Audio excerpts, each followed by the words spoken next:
we saw that natural necessity is a heteronomy of effective causes, because each effect can come about only through a law according to which something else gets the cause to exercise its causality. What can the freedom of the will be then but autonomy? That is, the will's property of itself being a law.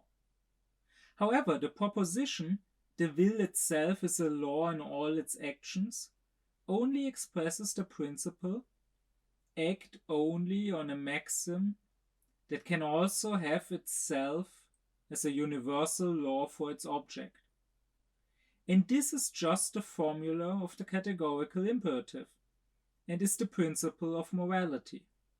Therefore, a free will and a will under moral laws are identical. Immanuel Kant. There's a lot of talk about freedom. Politics is dominated by everyone talking about freedom, everyone wanting to be free, but usually there's not much reflection going on about what freedom actually means. Well, Kant did reflect about that, and I want to explain his concept of freedom here. And I want to start by stressing that while, of course, this is mainly important to practical philosophy and to moral philosophy, it goes beyond that. Usually, Kant's concept of freedom is only talked about in the context of what he says about acting, about morality, and I too talk about this here in that context. I am currently giving lectures on Kant's practical philosophy. But I would posit that Kant's concept of freedom goes like a red thread through all parts of his philosophy and is actually a key to understanding his whole philosophical project, to understanding what really mattered to him in his heart and what he wanted with all parts of his philosophy.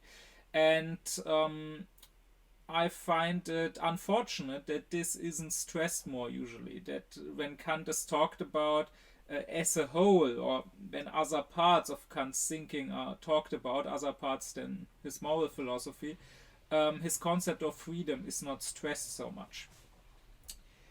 At the core of his concept of freedom, there is a distinction between two kinds of freedom. He calls it, on the one hand, the wild freedom, or you could also translate it with savage freedom, maybe. In German it is wilde Freiheit, but the German word wild means wild and savage. There's no distinction in German. Sometimes he also calls this wild freedom the mad freedom. And on the other hand, there is freedom under the law. And the thought behind this distinction, wild freedom and freedom under the law, is something that might sound paradoxical at first, because Kant says the wild freedom, that is freedom that is completely free, not restricted by any rules, by any laws. You can really do whatever you want. And this wild freedom leads sooner or later, usually sooner, by necessity to the loss of freedom. The paradoxical but very important thought of Kant is that in order to have freedom and in order to stay free, you need to restrict freedom. You need to bring the wild freedom under a law which gives it a framework within which freedom can exist. And this, again, this distinction between these two types of freedom can serve as a key to understand Kant's whole philosophy. I think it can most easily be understood when it comes to the philosophy of justice. Here, the wild freedom would be the natural state. Not living in a state, not having any laws, which means you can do whatever you want, right? You are free. You don't have to pay taxes. You don't have to follow any laws. That's great. The problem is with that, the other people also don't have to follow any laws. Meaning, anyone who wants can attack you, can murder you, or can steal from you, can rape you, can burn your house down. So, that wild freedom will lead to becoming unfree. It will lead pretty soon to the strong using their strengths to subjugate the weaker ones and ending all freedom, erecting some sort of tyranny. That is precisely why Kant says we need a state, we need laws that restrict freedom. Of course, they shouldn't restrict freedom arbitrarily. They should not restrict freedom too much. That would be despotism. They should only restrict freedom as much as is necessary to keep freedom. In other words, the only freedom that should be taken from us is the freedom to take others' freedom. For example, murder should clearly be forbidden, because if it was allowed, if I murder somebody or if somebody murders me, that's quite a loss of freedom. But you do need these certain laws. The problem is, of course, that people don't really want that. People have this tendency, as Kant notes, to want laws maybe for the others. The others shouldn't have wild freedom. They should, if any, they should only have freedom under the law. But for themselves, people want this wild freedom. And of course, nowadays you have these people, these liberal or libertarian people, who talk a lot about freedom and who are against the state, who are against laws. But it's very easy to see where that leads to. I mean, look at the US, where libertarianism is quite popular, and where people, for example, want the freedom to own guns, or where people want the freedom to not be forced to pay for healthcare, for public healthcare. Well, that is wild freedom. And that wild freedom will always end in the loss of freedom, because if you have the freedom to own guns, that also means others have the freedom to own guns and to go amok, to shoot down kids in a school. If you have the freedom to not be forced to pay into public health care, that also means you have the freedom to die from something very simple because you can't afford the hospital bills. Or here in Germany, I mean, what guns are to Americans, cars are to Germans. And Germany is one of the very, very few countries where there's no speed limit on the highway. You can drive as fast as you want. And this in the past years has again and again come up in politics. Again and again there have been calls for speed limits. But especially the liberals, the Liberal Party, they are against that. Because, no, we shouldn't restrict freedom. Freie Fahrt für freie Bürger, as they say. So, free driving for free citizens. Well, yeah, that also entails, of course, the freedom for those free citizens to die in car crashes. And it also, of course, includes the freedom to ruin the climate. And I mean, the climate crisis is really the best example of all, right?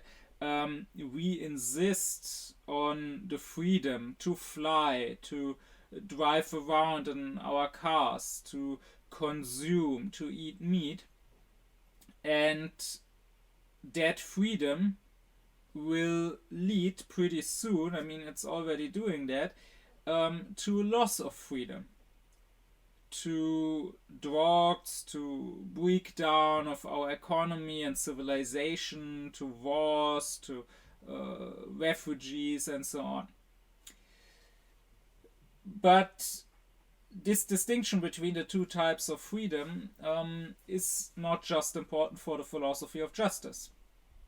It is what basically is at the core of all three of Kant's critiques. I mean, the critique of pure reason, Kant tries to examine what can reason do and what can't it do. Where are the borders, the limits of our cognition? And the point is that the philosophy, or more specifically the metaphysics, before Kant's critique, the metaphysics of the 18th century, especially the one of the Leibniz-Wolffian school, which was the most prominent in Germany in Kant's time, the metaphysics that Kant ended up calling dogmatic, it believes that with reason alone we can go beyond experience. We can access the supersensual and can have cognition of the supersensual, can have knowledge about God or about the soul and life after death. And that would be wild freedom in thinking. That would be the freedom to think whatever you want. But the problem is, Kant would say, if you allow yourself to think whatever you want and to speculate about whatever you want, to reason about whatever you want, you are destroying thinking. Because you can then come up with a proof for God and claim that you proved God. Another person can come up with something that disproves God, and with his argument actually destroy religion, or can come up with an argument against human freedom and thereby destroy morality by telling people that they aren't free and therefore aren't responsible. And if you allow yourself to believe in basically anything that can be solved, so anything that just doesn't contradict itself, then you allow yourself to believe in any sort of nonsense. You can believe in superstitions, in miracles, in ghosts, and this would destroy science. This would destroy our ability to actually apply cognition to life and to actually work with what we have understood about the world and the rules according to which it functions. I mean, if I have some papers on a table next to a window and the window is open and suddenly the papers fall down to the ground, if I stick to experience, if I stick to science, I can tell myself, well, that was the wind. They were blown down by the wind. And this allows me to act, right? This knowledge allows me to put something on the paper, something heavy, so they don't fall down, or to close the window so they won't be blown down anymore. But if I believe that the place is haunted and that it was a ghost who blew down the papers, the point isn't just whether this belief is right or wrong.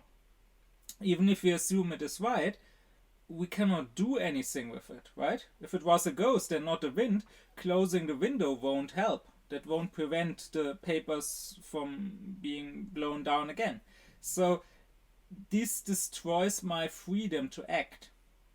And that is exactly why Kant would say we need to restrict the freedom of thinking. He's not talking here, of course, about restrictions done by the state, about political restrictions. When someday I get to Kant's concept of Aufklärung, I will talk about why he is for freedom of speech. No, when he says we need to bring our thinking under a law which restricts the freedom of thinking, he is speaking of a law which we should give ourselves. And that is what his critique of pure reason is basically about. Um, Discovering the law that we should follow in our thinking. The law that brings order into the wild freedom of thinking, so that our thinking actually stays free. Likewise, in his critique of the power of judgment, here it is maybe most easy to miss that Kant is still working with that same concept of freedom, that same distinction between the two kinds of freedom.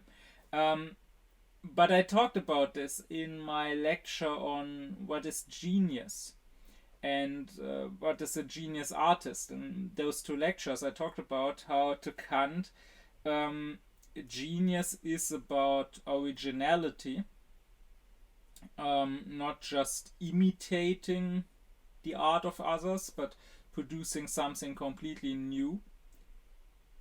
But the wild freedom of genius is also dangerous. You can have all these genius ideas that might be very original, but originality as such is not enough to be genius. Originality as such could also be madness. And Kant believes that the genius should be restricted by the rules of good taste. Because what is tasteful, I also gave a lecture on what is taste. What is tasteful is that which can be liked by everyone. So only if the original matter, the original content, the original idea of the genius is given a tasteful form, only then can it actually reach people, touch people, be enjoyed by people, and become exemplary, so that that artwork may influence and beget other art. But if, as is often done today by artists who just want to be genius and to do this modern abstract art that maybe is very original, but most people, some pretentious elitist people at some art gallery excluded, most people just don't really get it or don't really get anything out of it. So even if the content may be genius, the genius is lastly lost because it misses the the tasteful form. Finally, when it comes to your individual life, your individual actions, here too, you can of course live according to your wild freedom. If tomorrow you don't want to get up in the morning, you want to sleep in till 4 p.m., you can do so.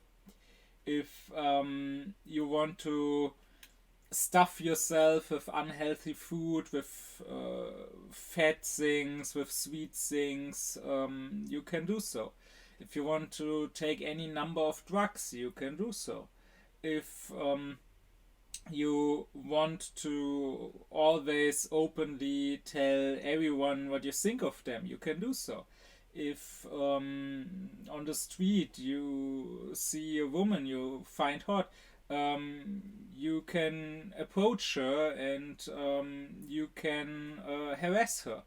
But you will probably find that if you go with this wild freedom, you will very soon lose your freedom.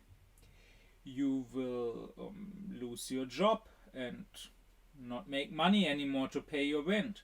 You will become unhealthy. You will maybe get fat, maybe get diabetes. You may get addicted to drugs. You may die early. Or you may be socially ostracized. You may lose your social standing, lose your relationships. You may even go to jail. So, therefore, it is more rational to restrict your wild freedom by a law which allows you to keep your freedom.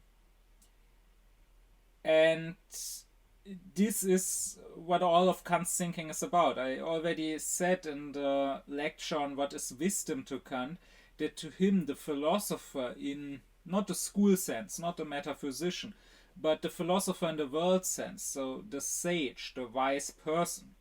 And I said that in this world sense everyone should be a philosopher. That this philosopher is to Kant not just a technician of reason, applying reason to reach certain goals, but rather he is the lawgiver of reason. And this is exactly what this is about. The law that the philosopher, the wise person, should give is the law that restricts the wild, the mad freedom to a degree that allows it to actually stay freedom. And this is also what Kant's morality is about. It is about freedom. Usually when Kant's morality is discussed, there's a lot of talk about imperatives, about duty, which is not wrong, of course. Those are important terms when it comes to Kant's morality. But often it gives people a skewed view of what Kant's morality is about. Often what is missed is that it is ultimately just about freedom. It is just about retaining and expanding freedom, about having regard or reverence for freedom.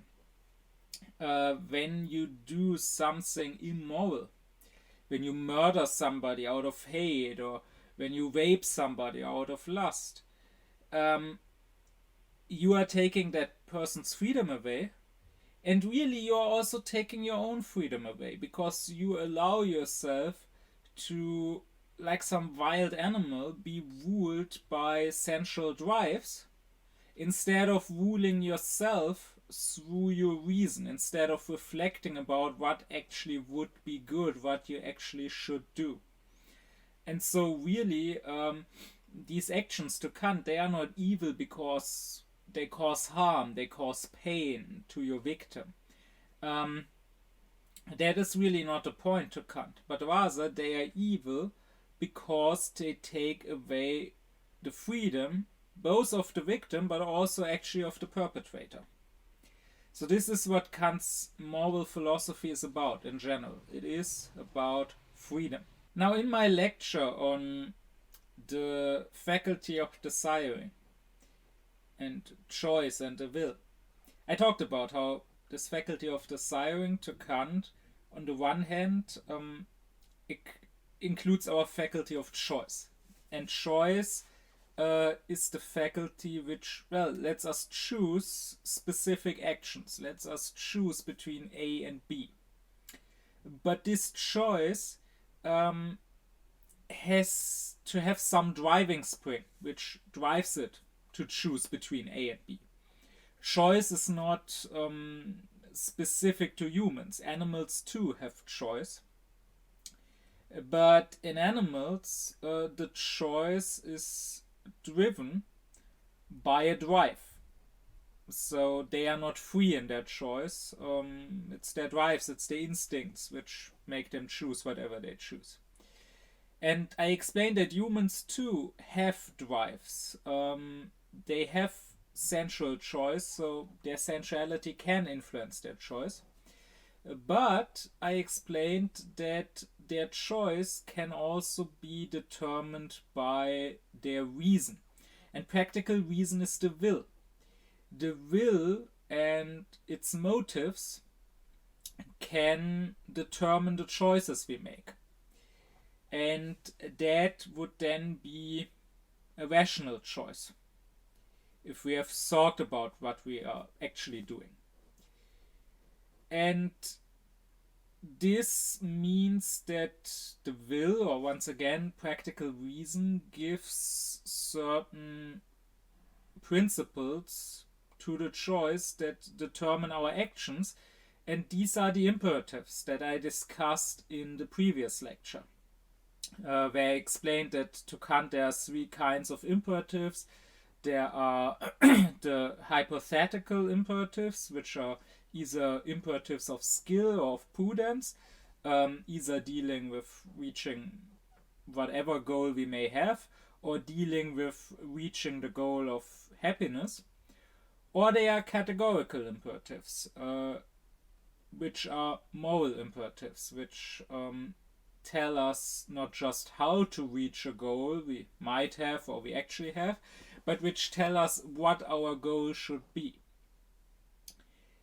And well, now the important point to note is that when we are following a hypothetical imperative, so one that tells us if you want to achieve X, you need to do Y, then sure, the choice as such, the action as such, can be called a rational action, because we are not just acting on impulse, on a blind instinct, but we are actually thinking about what would be the best course of action to reach our goal. But what about the goal itself? The goal itself is not set by reason, right? If, let's say, someone's goal is to eat a tasty meal, then he can use imperatives of skill to cook that meal. And he can be a good cook who cooks that meal in a very skillful manner. I explained in previous lectures that reason to Kant is a faculty of justification. Acting rationally means being able to justify, to explain why we are undertaking that action. And maybe the cook can do that if he is a skillful cook. He's not just blindly throwing stuff into a pot and blindly heating it and hoping it will turn into something, but rather maybe he can justify each action he undertakes. He can justify why he cooks it for that much time and not longer, because maybe if he cooked it longer then it would lose taste and many of the vitamins would be lost. Or he can justify why he cooks it at this temperature. Maybe if he used a higher temperature it could easily burn or whatever. So the means he uses to reach his end are rational, they could be justified. But the end as such, if I ask him not why do you cook it for that long or why do you cook it with this temperature, but rather why do you cook this at all he could say is because I'm hungry and this will taste good. Which is of course not a rational reason, but rather a reason that comes out of our sensuality.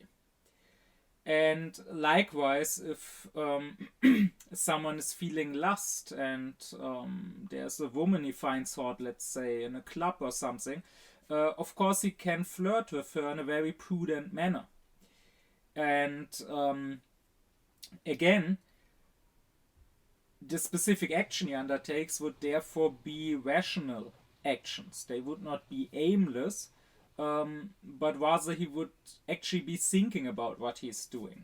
He could maybe justify why he acts in that way to reach his goal. But if I again ask him, why do you have this goal at all? Why do you want to have sex with that woman? All he could say is, well, I find her hot and I'm horny.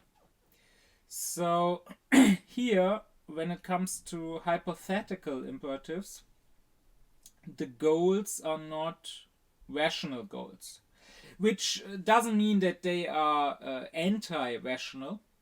I want to stress that, because Kant is not saying that our sensuality is bad or evil, or that we mustn't have sensual drives ever.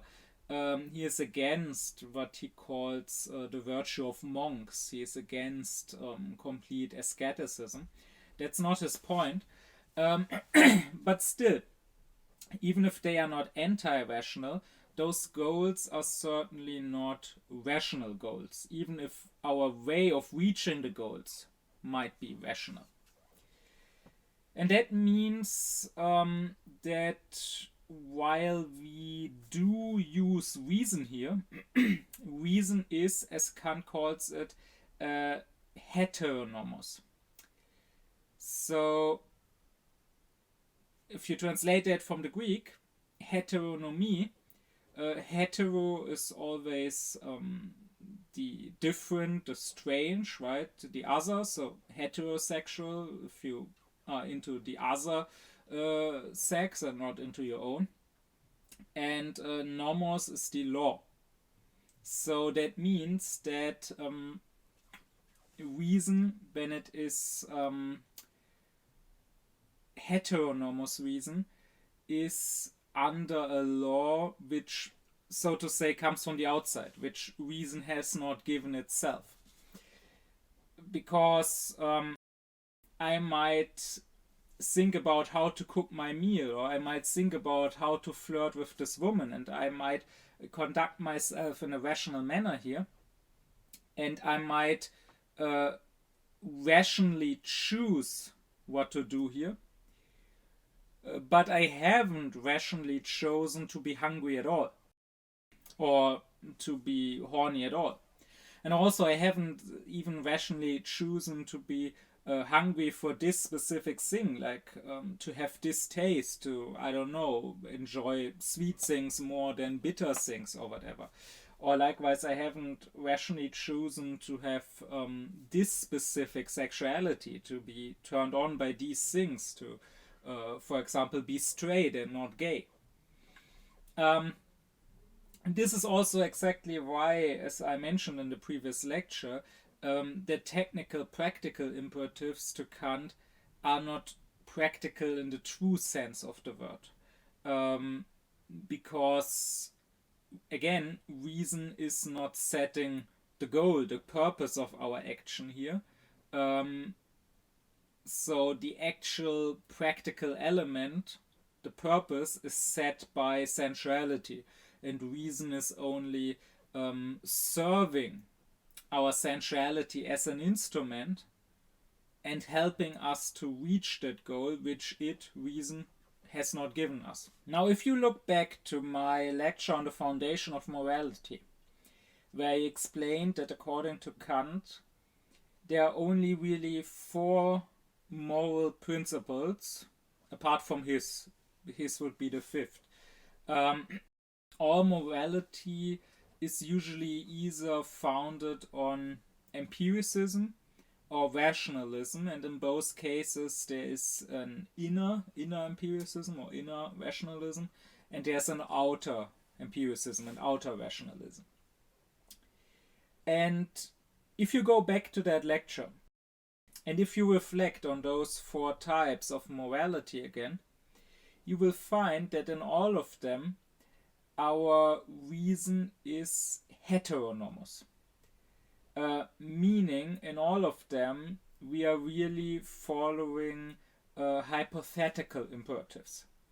In all of them, we are really told you should act morally if you want X. So, for example, the outer empiricism would say, if you want to conform with your society's norms, or if you want to conform with the laws, then you should act morally. Or the inner empiricism would say, if you want to feel good, for example, because of your compassion, if you don't want to suffer because you see others suffering, then you should act morally. Or the rationalism, the inner rationalism would say, if you want to be perfect, if you want to perfect yourself, you should act morally. While the outer rationalism would say, if you want to obey God and, for example, maybe not be punished, not go to hell, then you should act morally. All of them have the issue that they don't give us a true ought, a true shall, true duty. They don't tell us you have to act morally, and if you don't, you are evil. This is your duty, this is how you should act. But rather they tell us that you should act like this if that is your goal. And therefore all four of those heteronomous principles are not truly moral principles at all. That is exactly why they all come down to, as I already mentioned in the previous lecture, to eudaemonism, the principle of happiness. They all promise if you do the good actions, that will serve your own interests. You will get happy. And if you don't do them, then really you are harming yourself. For example, if you do what is good, you go to heaven. If you don't do what is good, you go to hell. That might be true, or maybe it isn't true. But even if it is true, if that is my reason to do good, then I'm not a good person. I'm a selfish person. I'm just being selfish in a smart and a prudent manner. But I'm still being selfish. I'm not doing it for its own sake. I'm not doing the moral action because it is good as such, but rather because it serves me, because it is good for me. Kant stresses that true morality doesn't work with an if. It doesn't say you should act morally if. No, you should act morally, period. Everything else may need a further justification. Everything else may just be a means to an end, to reach some other purpose. But the good, not just the useful, not just that which is good for something, but the morally good, is good as such. It is a purpose in itself. It is the end of ends, so to say. And that is exactly why Kant's principle of heteronomy, of free law-giving, where our reason is autonomous because it doesn't serve some other outer law, but it gives itself its law, is not a better moral principle than others, but it is the only moral principle. It is the only philosophy that is actual moral philosophy, and not just, be it more openly or in a less honest manner, a philosophy of happiness. So, if you reflect on what I have said so far here, what follows from Kant's concept of freedom is really that three things which nowadays we might not be used to consider as being connected or as being one. Three things are very much connected, and that is freedom, rationality, and morality. What Kant shows us is that these three concepts go along with each other, or that even you could go so far as to say they are one and the same. You cannot be free if you are irrational. You cannot be free if you are immoral. Or likewise, you cannot be moral if you are irrational or if you are not free. And likewise, you cannot be rational if you are immoral or if you are unfree. They are one and the same. And this is what I want to further get into and further explain now. Let us start with rationality. Nowadays, everyone wants to be called rational. People are usually quite insulted if you tell them that they are irrational, that they are not reasonable people. But if you actually listen to what they think of rationality, it seems to come down to the opinion that being rational means being egoistical, being selfish. I can see that in the political debate a lot, at least here in Germany. Rationality is often called up in political debate. People say, oh, we need to be more rational, or with this party you can't do rational politics, they are a bad party. But then if you ask what do they actually want, what do they actually mean by that, when they say we need to be more rational, they always mean we need to be more selfish. Like they will say things like, oh, we can't take in all the refugees of the world, we can't just be good, we need to be rational about this and think of ourselves and of the stability of Germany. Or we can't just help Ukraine, it costs too much and it risks war with Russia, we should go back, we should abandon Ukraine and go back to make dealings with Russia and buy their gas. Or no, we can't stop dealing with despotic regimes like China or Saudi Arabia. We need to deal with them to buy their resources, we need to be rational. Or no, we can't do radical climate policies that would harm our economy, that would harm our economic growth. We need to be rational about this. So really, it comes down to being rational, meaning being assholes. And if you ask the question, what do these people mean by rationality? Why do they believe that these policies they advocate for are so rational?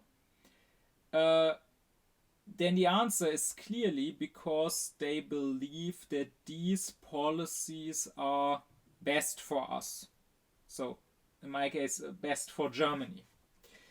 Now, that might be very debatable. I would argue, and Kant would argue, that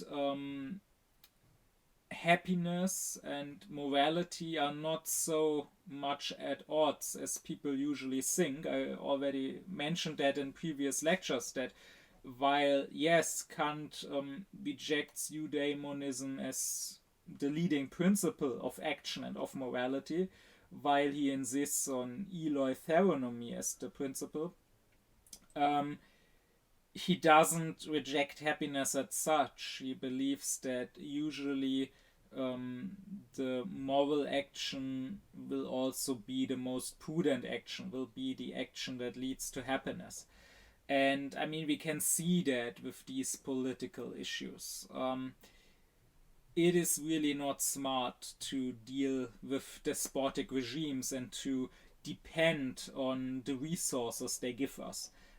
We should not depend on anyone, and especially not on someone who clearly thinks about himself and not about our interests, and who clearly is not reliable. It is just more prudent, even morality aside, to become as independent as possible when it comes to economy, to resources, to energy. And likewise, no, it is not very smart to make peace with Russia. There clearly is no peace with Russia. We should have learned that appeasement politics don't work. If we didn't learn from Hitler, then at least we should have learned now in our times from Putin. I mean, we let him do war in Georgia. We let him annex Crimea. Now, if we let him take the rest of Ukraine, that won't be the end of it, clearly. Next he will be in Poland or in the Baltic states. So, and I don't even have to go into the climate issue. Clearly it is not prudent to put economy above ecology. There's a reason why we seem to have forgotten that, but both of these words come from the same root, from the Greek oikos, the house we live in. And without ecology, our house burns down. Even now, our economy is already greatly harmed by the climate emergency. The last years have seen several droughts in Europe, which harmed our harvests. This year is not looking good either so far. Or some years ago, there has been a big flooding in some valley in Germany, which costs millions or even billions, not to mention the way over 100 people who died. So, no, this alleged prudence of these oh so rational people is not prudent at all. It is very short-sighted. But that aside, let's pretend they are right for a moment. Let's pretend that they are being prudent and what they propose really does bring us the biggest happiness. Okay, but that's all it does. They are claiming rationality is being pragmatic. They even say as much. They often say we need to be more pragmatic in politics. And to Kant, pragmatism always means whatever brings me happiness, the principle of happiness. Well, my question is, why is your happiness the most rational thing in the world? What does reason care about your happiness? I mean, I get why you care about your happiness. But I'm asking, why does reason care about it? Because it seems what these people are suggesting is that we should sacrifice other people's happiness for our own, right? I mean, when they say we can't take in refugees, taking in refugees, it will destabilize the country, or the refugees, they won't work, they will just live off the money we give them, or they will be criminals and terrorists, they will stab people. Maybe all of that racist bullshit is actually true. Let's assume it is true for a second. But, okay, so we take in a refugee, he stabs someone, meaning that someone dies. He wouldn't have died if we wouldn't have taken that refugee in. Fair enough. But maybe the refugee would have died then. Maybe he would have drowned in the Mediterranean Sea, as so many do. Or maybe if we sent him back to, let's say, Afghanistan, he would have gotten killed by the Taliban. So, why is the life of that person here in Germany who might have gotten stabbed by that refugee, why is it more rational to save the life of that person than to save the life of that refugee? I understand, of course, why that person would want his life to be saved, but I'm assuming that the refugee would rather want his life to be saved. Neither of them are being more rational than the other. Likewise, sure, when we help Ukraine, that might actually harm our economy. Our heating in winter might get more expensive, sure. But I mean, if we don't help Ukraine, I think that harms their economy quite a lot more, and not just their economy. Or even if we help Ukraine, there's still a lot of discussion about that in Germany. Oh, if we send them too much weapons, we might anger Russia, and then we might be drawn into this war as well. Well, if we don't send them those weapons, then they are drawn into the war. Or they continue to be drawn. I mean, they already are in the war, but then the war will continue, or they will lose the war. And again, I can understand why you would maybe rather want Ukraine to be bombed than Germany if you live in Germany. But what I don't understand is why reason would rather want Ukraine to be bombed than Germany to be bombed. So, if you consider not your own perspective, but if you imagine for a moment you were a rational being, but a neutral rational being, a being that, so to say, stays outside of the universe, watching what is going on here on Earth from outside. Why, if you were this neutral being with no horse in the race, why would you rather want Germany to be prosperous and secure and not Ukraine? If indeed, as you claim, it can't be both. Or why would you rather want some German having a good life than some refugee from Afghanistan or from Syria or whatever? This has nothing to do with rationality. I mean, I could also ask a louse, which there's a nice little quote by Kant where he says that lice are insects which both in their manner of living and in their unworthiness very well reflect the state of most humans. So I could ask the lice on some child's head if they would rather have the head of that child which they live on be washed, or the lice-infested head of the neighbor child.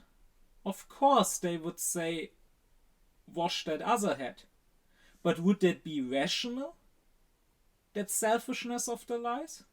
No, they are just animals with a natural animal instinct for survival, that's all. There's nothing rational about it whatsoever. Now I can of course foresee what the response to that would be. Those people would respond to me that, okay, I'm right. Their goal as such is not rational. It is the goal any animal has. It is just the goal of self-preservation. And only the manner that they want to follow that goal, only the means they apply to reaching that goal might be rational. But they would tell me that this is all there is. That in the end we are animals, even if we are smart animals, and we cannot set ourselves a rational goal. There is no such thing as a goal which is rational as such. The goals will always come out of our nature, of our sensuality. Well, this is an opinion you can hold, of course, but then you should admit that you are an arationalist, as I like to call it. So, like the atheist doesn't believe in God, the arationalist doesn't believe in reason. These people may talk about reason, they may claim to be oh so rational, they may be offended when you tell them that they are irrational, but how can you claim to be rational when actually you don't believe that there is such a thing as reason? You don't believe in practical reason, you don't believe in reason setting goals, setting purposes. If there's one thing I detest, it is intellectual dishonesty. You can take any stance you want, any position you want, but be honest about what your actual position is. And the position of most people, whether they are conscious of it or not, but this is the zeitgeist, the position of most people is that they see reason as something the human being has. A sort of instrument, right? So other animals may have wings or claws or sharp eyes or teeth, and we have reason. It's something we have. This is of course completely wrong. As Fichte showed, it's the other way around. Reason has the human. Reason has humanity. Not the human has reason. But people believe that reason is an instrument they have. Indeed, this reason of theirs is just instrumental reason. That is a term that Horkheimer used. Horkheimer wrote Critique of Instrumental Reason, which of course in its title alludes to Kant's critiques. And I think it is a quite fitting term. What Horkheimer calls instrumental reason is more or less the same thing that Kant calls technical practical reason. It is that heteronomous reason that gives us hypothetical imperatives, that helps us reach goals, but doesn't set those goals themselves. And Horkheimer, of course, wrote right after World War II. The Frankfurt School, Horkheimer and Adorno, they dealt with what had happened, with that breach of civilization, as they saw it, with the Holocaust. And Horkheimer would point out that with merely instrumental reason, you can reach any goal. You can build concentration camps with that. Or you can destroy nature with it. You can completely commodify and objectify everything and destroy nature and the very foundation of our living on this earth.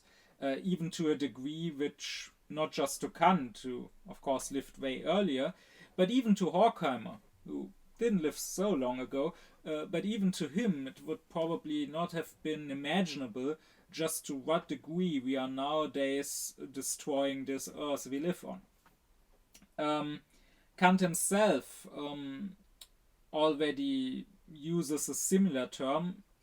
Usually he might only speak of technical practical reason, but he does call this kind of reason at one point the causa instrumentalis of our actions, so the instrumental cause, while the autonomous, the moral reason, would be the causa originaria, the original cause of our actions. And, well, it is, especially in the face of the climate emergency, it would be high time for us to remember what our name as a species is and to live up to our name. Our name is not Homo prudens. We are not just the smart, the prudent human who can use reason as an instrument to maybe reach his goals or maybe become happy, but we are supposed to be Homo sapiens, to be the wise human being. And wisdom to Kant, I discussed that in the last lecture on the imperatives. I already also discussed it in the way earlier lecture on what is wisdom. Wisdom is always connected to morality. Wisdom is about asking not just how do I reach a purpose, but what should be my purpose. And as a side note, in that earlier lecture on wisdom, I had also mentioned that to Kant, the regular scientist, including the philosopher, including the metaphysician, is just what he calls a technician of reason, precisely because he only deals with technical practical, with instrumental, as you could say, imperatives. Because he only understands the rules, the laws according to which nature functions, and then can apply those to reach any possible goal. As Kant would say, if you have knowledge of medicine, you can produce a medicine to heal someone. You can probably also use your knowledge to produce a poison, to poison someone. While, as I had said, the philosopher in the world sense, the sage, the wise man, he is not just a technician of reason, he is a lawgiver of reason. He says where we should go. And that law which he gives to reason, but also through reason, is of course mainly the moral law. So maybe with what I explained now, you can now, looking back at that earlier lecture, understand better what I said there. But with that, I want to move on from rationality to freedom. Freedom too, just like rationality, is a terribly misused word nowadays. As I already said, everyone talks about it, everyone wants to be free, but people seem to think that being free just means being able to do whatever you want. but they don't question why they want what they want. They don't question where their wants come from. If they are really their wants, or if they are just the wants of their nature, or the wants that society implanted in them with the way it raised them. They don't question their own wants. And Kant's concept of freedom is different. While most people would think they are free when they can get whatever they desire, Kant would say the more desires you have, the less free you are. Even if you can fulfill your desires, maybe you are rich and whatever happens to go through your mind, every whim, you can immediately buy it, you can immediately get it fulfilled. Still, you are not free. You are a slave to your desires. A dog bound by golden chains, Kant says, is still bound by chains, even if they are gold. So, no, you are not free if you can fulfill your desires. You are free if you don't need them fulfilled to be happy. If you won't suffer and whine and complain and get angry once you don't get a desire fulfilled, but rather if you don't have all these unnecessary desires. That is true freedom to Kant. What we are dealing with here I like to call the liberal concept of freedom. And we do live in a liberal age where almost everyone is a liberal. Now, I'm aware that the word liberal has different connotations depending on where you are from. Like in the United States, it's used more or less synonymous with leftist. While here in Germany, on the other hand, when people hear liberal, or when people think of our liberal party, they mostly mean liberal in an economic sense. So supporters of the free market, of low taxes and so on. And those liberals are actually more closer to the right-wingers. But what I mean by liberal is precisely this belief that freedom means following your desires, getting whatever you want, not being hindered in that, and not questioning those desires and those wants. And in that sense, both the modern left and the modern right are actually liberals. To be sure, they may have different desires that they care about, and they may want some different liberties, but my philosophy is all about looking at what a person's posture is, looking at the principle that is at the root of that person's opinions and that person's actions. And here we say that the right and the left and the way they act and the way they argue are actually quite similar. Now, leftist liberals, they might say, I want to have the liberty to look however I want, to get tattooed and pierced and dye my hair pink and not be judged or shamed for that. And I want to have sexual liberty. I want to be able to have sex with whomever I want and however I want, and I don't want to be kink shamed or whatever. And I want the liberty to abortion. And I want the liberty to change my gender and to decide on my own pronouns and to have that respected and to have others use those pronouns. And they will complain if they feel those liberties are not given to them. Then they will complain about old white men or about the patriarchy or whatever. Well, the right-wing liberal, on the other hand, he may demand the liberty to say whatever he wants without getting cancelled. He will go on about free speech and about his freedom to offend people. Or he wants the liberty, if he's American, to own guns, or if he's German, to drive however fast he wants. And he wants the liberty to not have to care about the climate. He wants to eat his meat and drive his SUV and fly in his plane. And he wants to have the liberty to not have to pay high taxes or to pay for social security and health insurance, to not have to care for other people and so on. And if he feels those liberties are not respected, he will complain about the woke mob and green leftist communist dictatorship and whatever. And really, those people in their conduct are quite similar.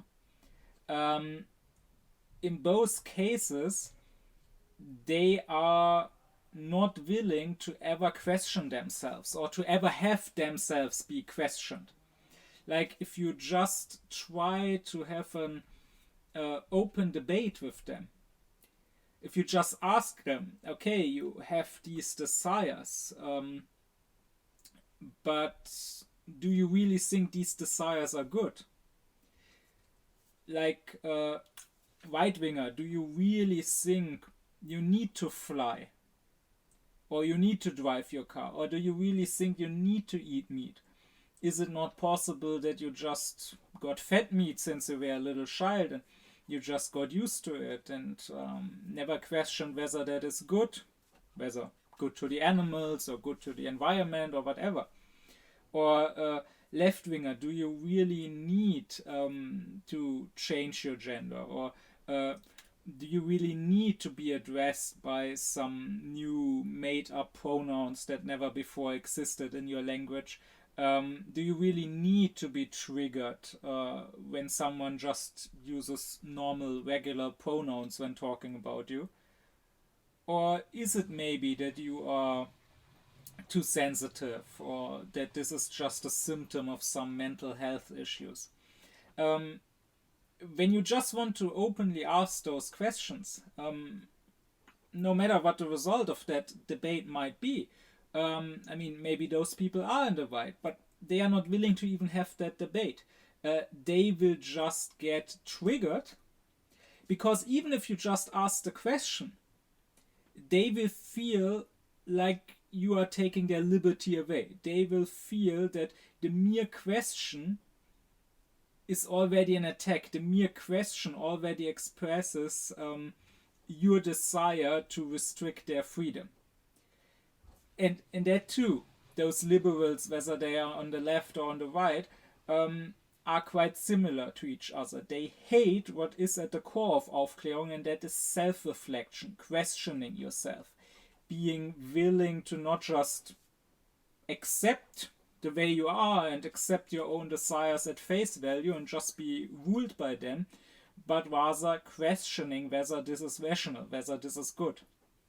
And by the way, I'm quite aware that if any such liberals, no matter on which side, are now listening, they might also be triggered by being lumped in with the other side, and they might want to insist that, oh, but this is totally different.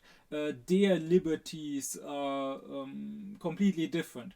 How dare I lump in their very important Second Amendment right to own guns with what those leftist liberals want, killing unborn babies? Or how do I dare lumping in the basic human right of women to their own body with gun ownership or whatever? But I'm not making any statement here about the actual content of these various desires. I'm not saying that they are all equal. No. It might be that some of them are indeed better than others. It is, however, quite possible in politics to support a good, a just policy for the wrong, for irrational, for selfish reasons. Just like it is possible to oppose a bad and unjust policy for the wrong, for selfish reasons. I'm not discussing here which of these policies is more justified than the other, which of these liberties should be granted or taken away. I'm just pointing out that the basic stance, the basic posture of most people nowadays is this self-uncritical liberalism that just wants the freedom to get whatever it desires without ever questioning those desires. And this liberalism has become quite dominant in the last decades. It has become dominant after World War II. It has become even more dominant, I would say, in the last 30 or so years after the fall of the Soviet Union. And now people can almost not imagine another sort of politics anymore.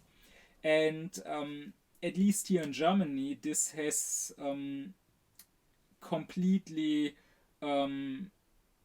almost made politics impossible. Here in Germany, there has been a lot of talk about Verbotspolitik, politics of prohibition. That is a polemical slogan that gets thrown around a lot. The Greens are a prohibition party, and they are only doing prohibition politics. They want to prohibit us from eating meat and from driving cars and so on. And it is at a point where, again, at least here in Germany, the politicians seem to fear being seen as doing prohibition politics so much that they would rather do nothing. Because, I mean, it is their job to prohibit things. That is why we have a state. That is why we have law. Some things should be prohibited. I am glad about politics of prohibition. I am glad that murder is prohibited or that rape is prohibited. That is a good thing. Of course, not everything should be prohibited. Of course, that would be despotism. Of course, we should always discuss whether something should or shouldn't be prohibited. But we shouldn't say that prohibitions as such are a bad thing. If we didn't want to have any prohibitions, again, we wouldn't need laws. We could just live in the natural state without laws, in the wild freedom. And that is what liberalism tends towards. We see that in its more extreme form in libertarianism. Liberalism is about rejecting that freedom be restricted and thereby kept alive through laws. And liberalism is about insisting on keeping your own wild freedom without reflecting about how that wild freedom might actually lead to the end of freedom. And here in Germany, this has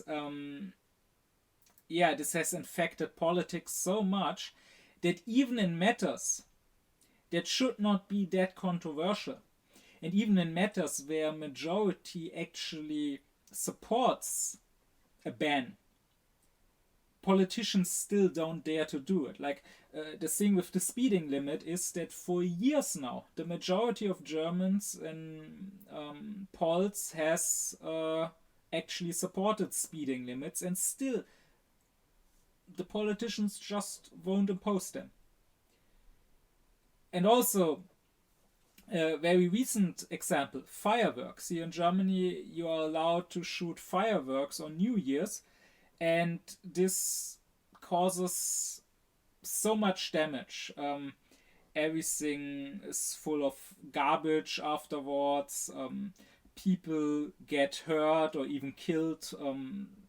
Back in school, I had a schoolmate in ninth grade who blew off his finger some New Year's. Property is hurt. It costs the taxpayers so much because the fire department has to work the whole day and is constantly called. Traumatized people like refugees who experienced war, also pets like dogs, they get often scared from the fireworks. Also, it causes a lot of environmental damage, a lot of emissions, and indeed, most people are for a ban. There has been a very huge petition after this New Year's, the biggest one in German history. There's a large majority through all the parties supporting it, and still the Chancellor couldn't bring himself to restricting people's freedom like that. So this liberalism has infected us so much that politicians don't dare doing anything anymore. But let's question this liberal concept of freedom for once. Are you really free if you can do whatever you want, if maybe your wants are not your own? Maybe they come from your nature. Maybe they are just the current fashion, the current customs. Maybe they come from some ideology that you've been indoctrinated with. Maybe they are just what you're used to. They are just your habits that you never questioned. And Kant advises to never let habits form. The more habits we have, he says, the less free we are.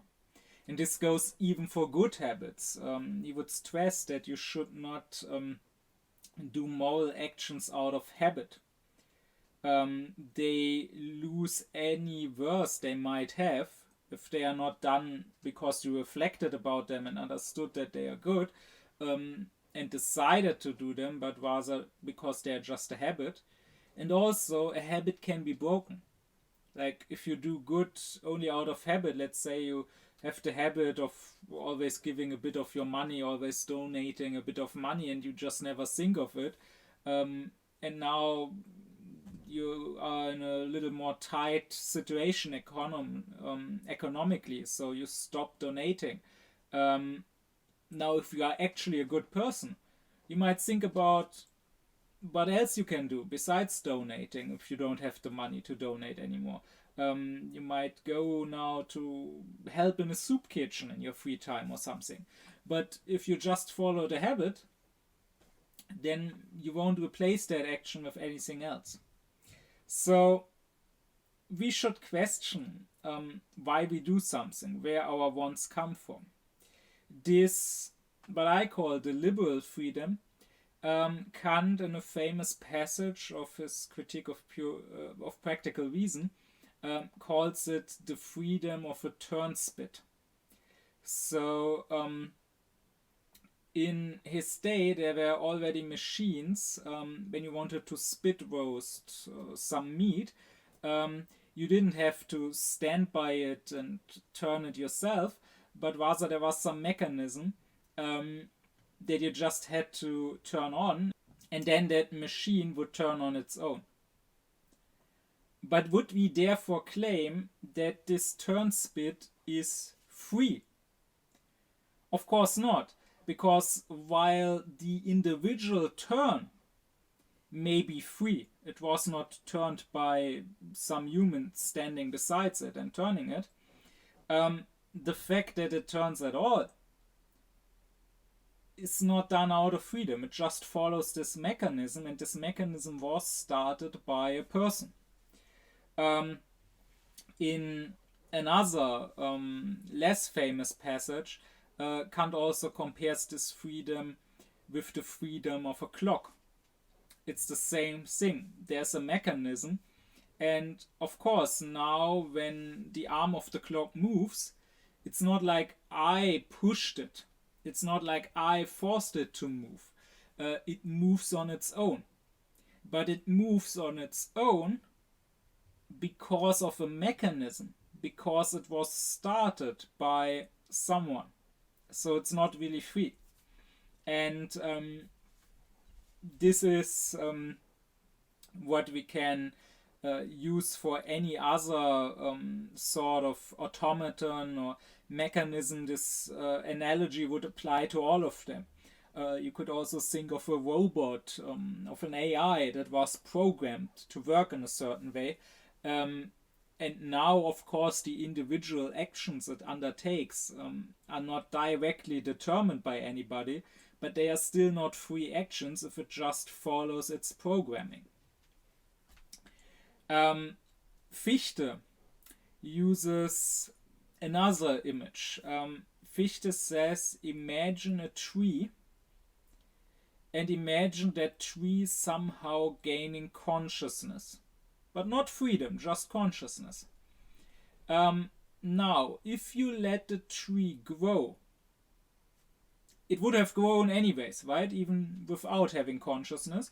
That's just its nature. But if you let it grow according to its nature, it will now, having gained consciousness, feel that it is free.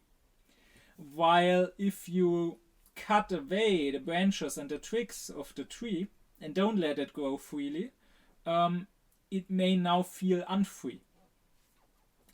And likewise, if you let the tree grow, the fruits it may grow, like let's say it's an apple tree, if you just let it grow apples, again, the tree will probably consider itself free.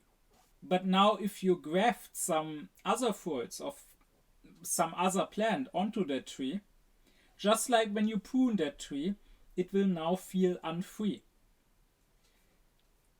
But it is not free anyways.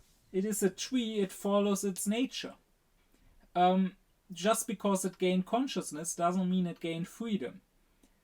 It just will now think that it is free when it gets to follow its nature. But since it didn't decide to have this nature, that's not freedom. I mean, is the oak tree really free when it grows oaks and not, let's say, oranges or cherries or whatever? Of course not.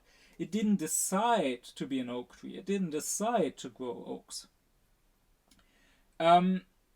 These two analogies of Kant's and of Fichte's, I want to add to them a third analogy, one of my own, and that is addiction. Imagine a drug addict, let's say someone who's addicted to heroin. If you prevent him from taking his drugs, he will of course feel unfree because he will not get what he desires.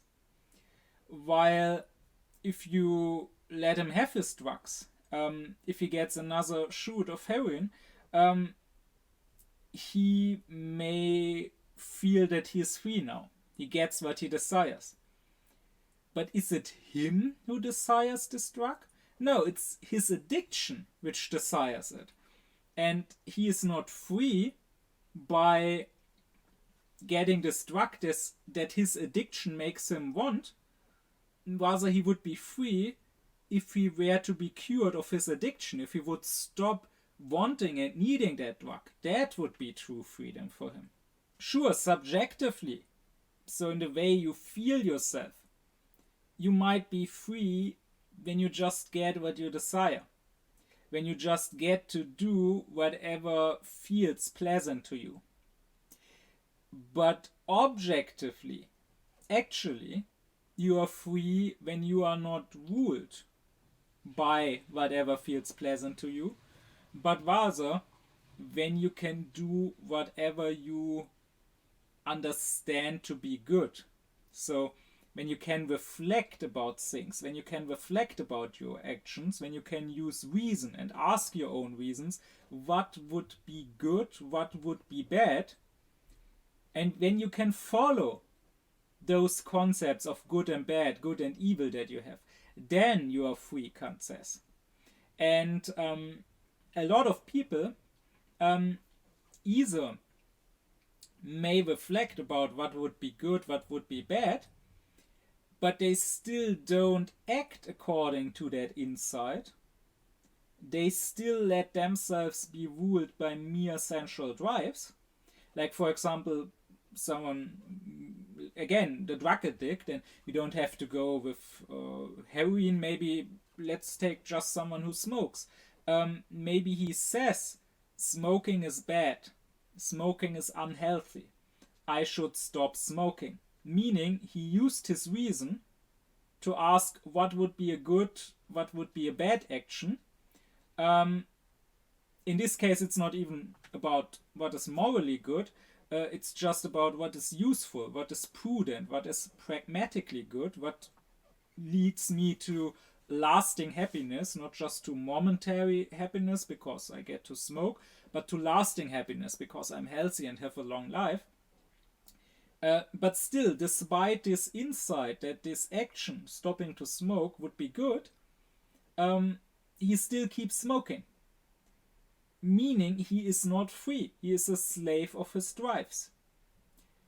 And while this is quite common, people acting against their better insight, what is even more common is people not even having an insight. Most of the time, people don't reflect about their actions. People don't even ask their reason. What would be good? What would be bad? They just do something. They just follow their drives, and that's it. And that's not freedom. Kant distinguishes two types of freedom here. He distinguishes psychological freedom from transcendental freedom. Psychological freedom just means that you, in your desires, in your actions, you are not determined by the outer nature, but only by the inner nature, by your own representations. Here I want to remind you, I talked about this in my lecture on sensuality and on time and space, that to Kant we have two senses. We have an outer sense, through which we view the things around us, including our own body, through which we view extended things, through which we view things in space, which gives us an outer nature. And the science of that outer nature would be physics to Kant. So to him, that is natural science in general. That would include chemistry and biology. It's not limited to what we nowadays call physics. And then we have an inner sense through which we are viewing our own representations. Our thoughts, our sensations, our feelings, our desires, our wishes. Anything that goes on in our mind, in our soul, in our psyche, you could say. And this gives us the inner nature, which is not in space, only in time. And the science of the inner nature, of course, would be psychology. So we have these two natures, and the psychological freedom just means that you are not determined by the outer nature. You are only determined by the inner nature, but you are still determined. In nature, there are chains of causality. And if a certain action is a link in such a chain, then it is clearly not a free action. In the outer nature, we see that very clearly.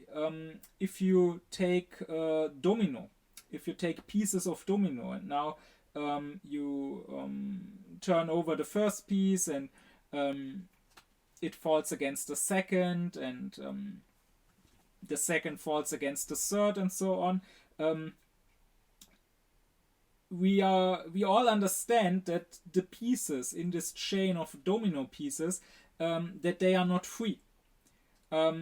Because one piece falling down is not because it decided to fall down, but rather because it was pushed by the piece before. It is just a link in a chain of causality in the outer nature, where one body pushes another body. But in the inner nature, in our psyche, there also can be such a chain of dominoes. it's just not a chain of bodies physically pushing one another, but rather it is a chain of representations where one representation causes another. But if, for example, you buy a car, if you buy a Porsche or a Lamborghini or whatever, not because someone might have forced you on the outside. Maybe no one put a gun to your head, or maybe the government didn't pass a law saying you have to buy a Porsche. Fair enough. You wanted it, you desired it. But if that desire was caused by a previous representation, let's say by, in your mind, having this concept that owning such a car, owning a Porsche, makes you seem cool, gives you status as a rich person, makes your penis seem longer or whatever. And that representation again, in turn, was caused by something else probably. Was cursed by some other representation, was cursed by your maybe just unconscious feeling of lack, of being insufficient, of not being enough, of needing to prove yourself, of needing to compensate that lack of yours, of needing to fill that emptiness somehow. Then that action of buying that car was clearly no more free than the falling down of the domino piece. I mean, we could add to that a concept of physical freedom. We could say that if we go back to the analogy of the turnspit, the turnspit is physically free if it can freely turn, if no one halts it, if no one blocks its turning. And it's psychologically free if we imagine it having, well, a psyche, and if no one actually turns it, but it turns on its own. But still, it is a natural process. Still, it is a chain of causality. Still, it is following a mechanism. So, the psychological freedom is not actual freedom. Actual freedom, the actual superessential idea of freedom, which is, as I discussed in the lecture on what is metaphysics, along with God and immortality of the soul, one of the three main ideas that metaphysics has to deal with, according to Kant. Transcendental freedom would mean being able to not just be a link in a chain of causality, but to actually start a new chain. Transcendental freedom would mean not being sensual, because as I explained in the lecture on sensuality and the supersensual, on the thing in itself and its appearance, sensuality to Kant means receptiveness. We are sensual whenever we are somehow affected and when we are somehow reacting to that, right? When we have representations, when we have feelings, when we have desires and do actions because of the way we were affected, and that is sensual. Now, whenever you are part of a chain of causality in nature, even if it's not an outer nature but an inner nature, that is sensual. You are being affected somehow by something else. Transcendental feeling would be supersensual, would be intellectual. And while sensuality is defined by Kant as receptiveness, intellectuality by him is defined as spontaneity or self-activeness. So being self-active, doing something completely new, doing something without being caused to do it. Your action not being an effect of some other cause, but being completely spontaneous, being without an outer cause. And that would be actual freedom. That would be, I mean, that's the freedom that philosophers actually care about, right? That is the amazing thing about humanity, that we have this spontaneity, that unlike animals, we are not just part of the natural chain of causality. We are not in our choices just determined by what came before, by our instincts, by our impulses, by the sensations that affect us, but we can start something completely new and original.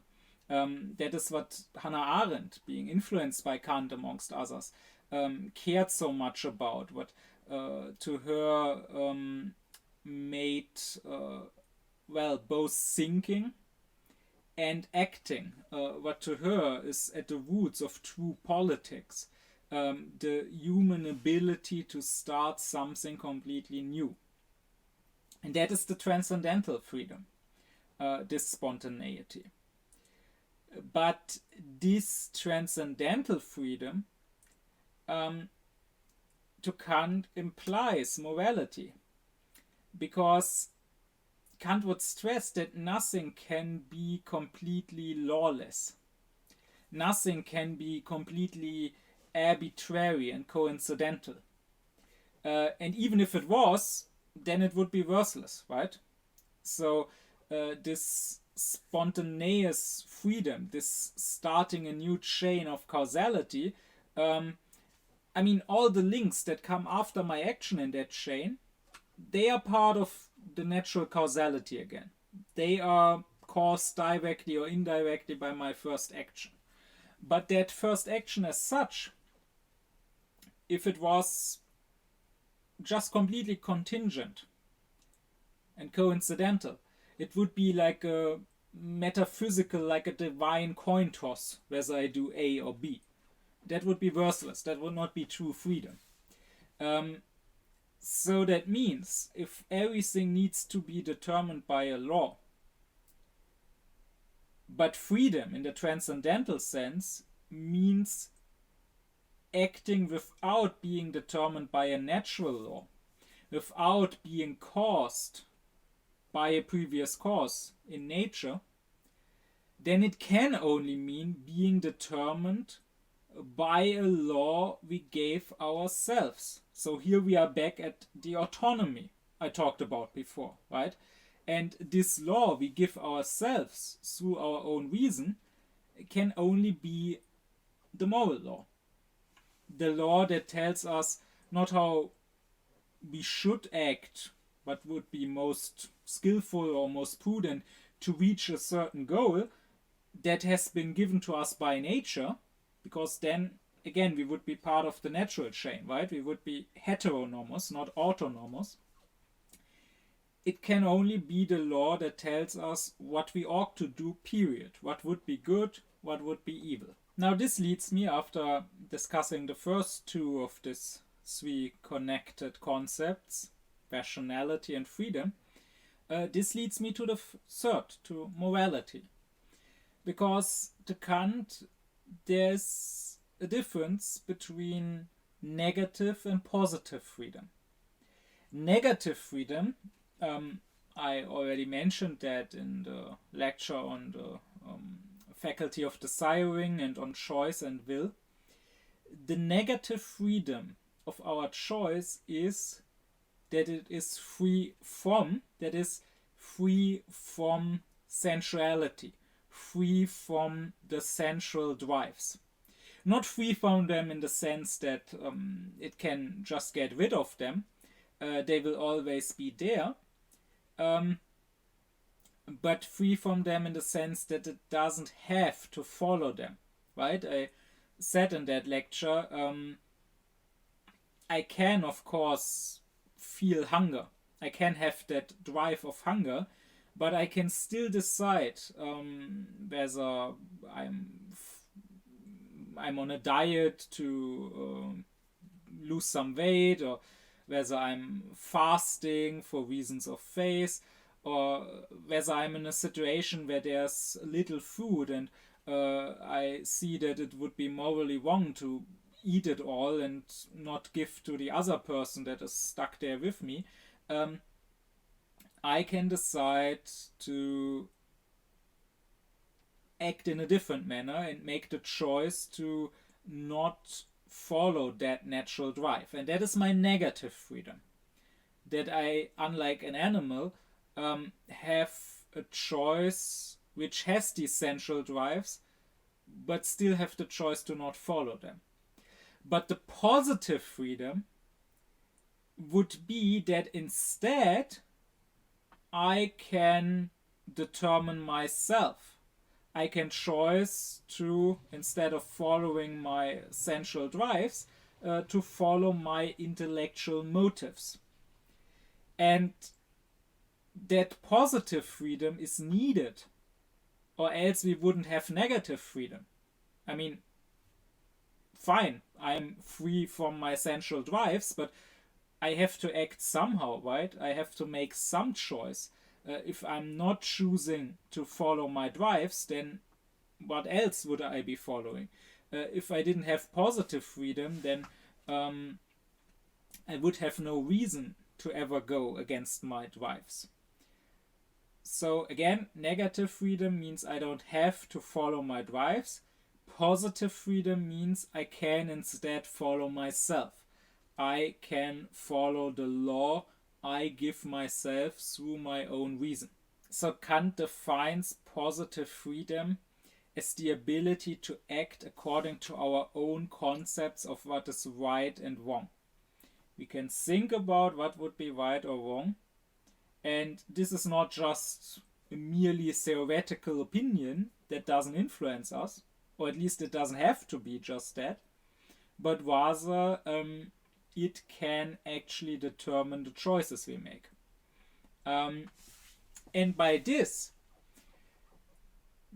is one of the most important insights of Kant's philosophy, because by this he discovered a completely new ability, a new faculty in the human being, that is practical reason, or an actual, a pure will. A reason that is not just an instrument serving to reach other, ultimately not rational goals, but a reason that can set the goals. A reason that can decide what is right, what is wrong.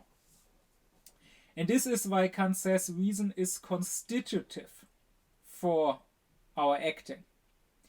I explained in several previous lectures that to Kant the thinking faculty has three parts: the intellect, the power of judgment, and reason.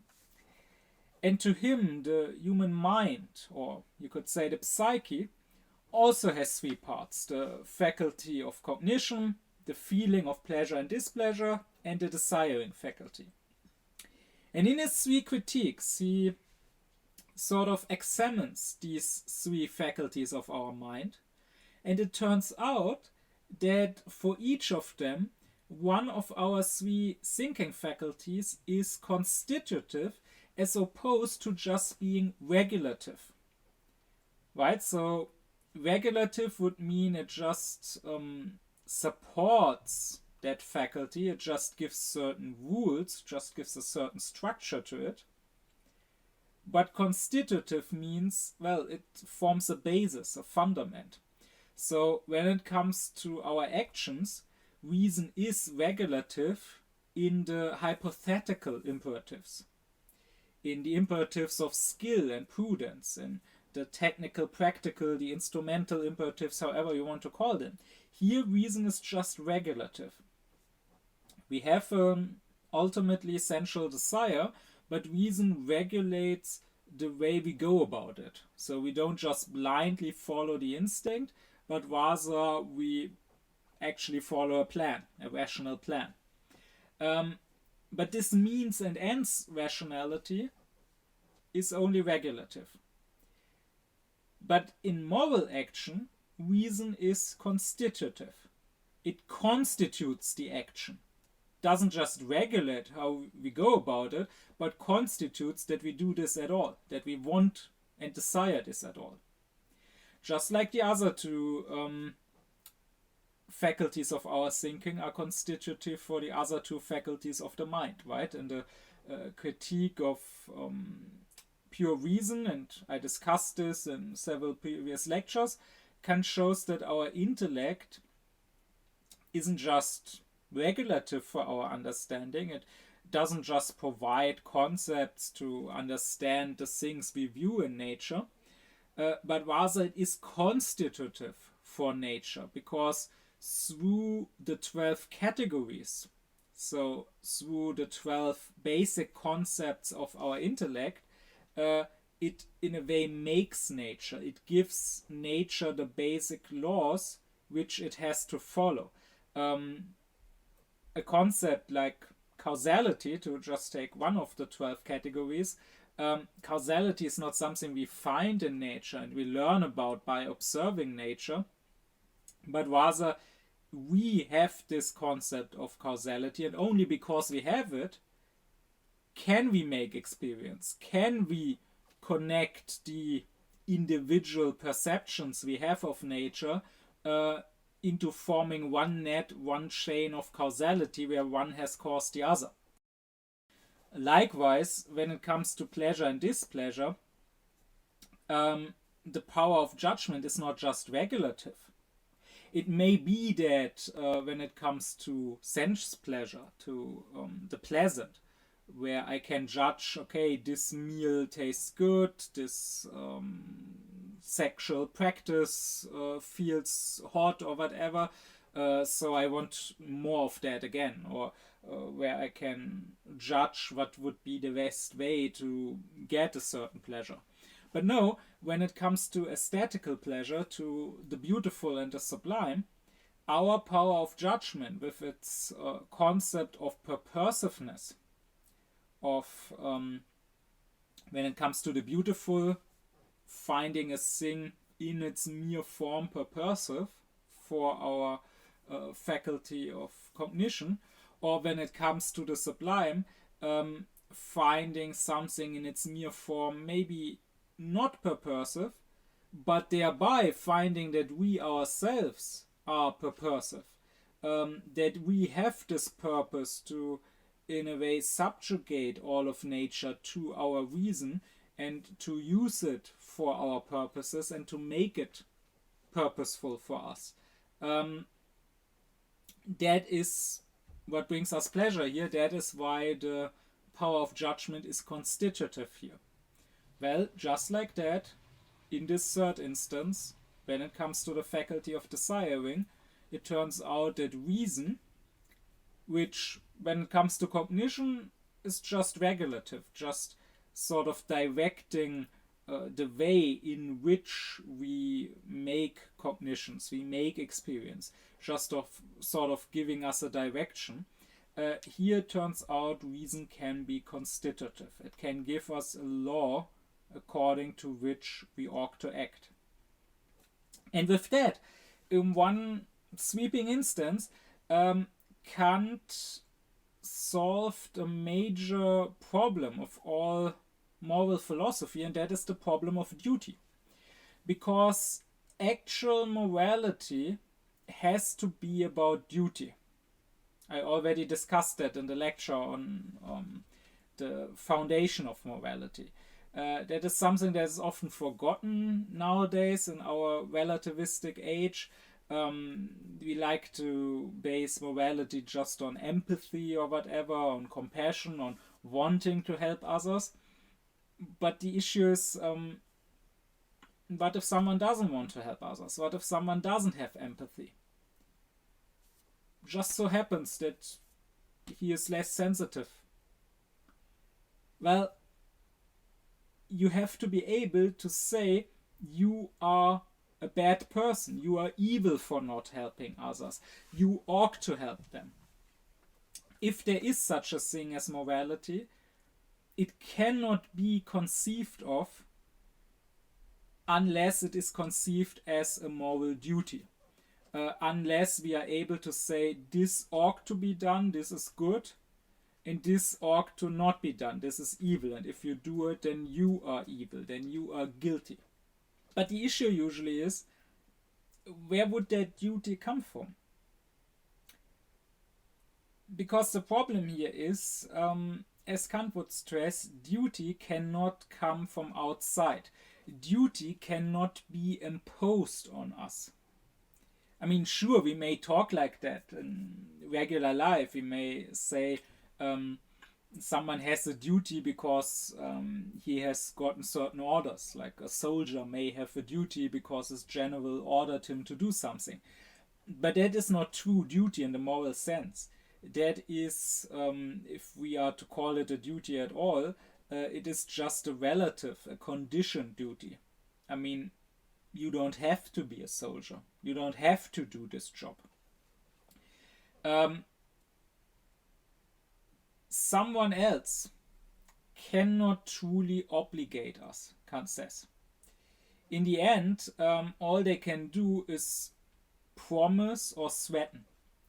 Like, if I work somewhere, my boss cannot say, here you have to do this and that is your duty.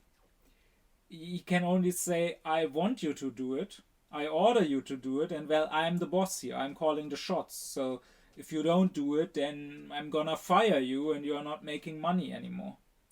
But that's all he can say, right? If you don't follow his instructions, he cannot really say, oh, you acted against your duty, you are an evil person. At most he can say, you are a dumb person because you just did something that now costs you your job. The same is true with the laws in the state, right? I mean, why would a state, or why would that state's government be able to obligate me? Why would it have a right to give me an obligation?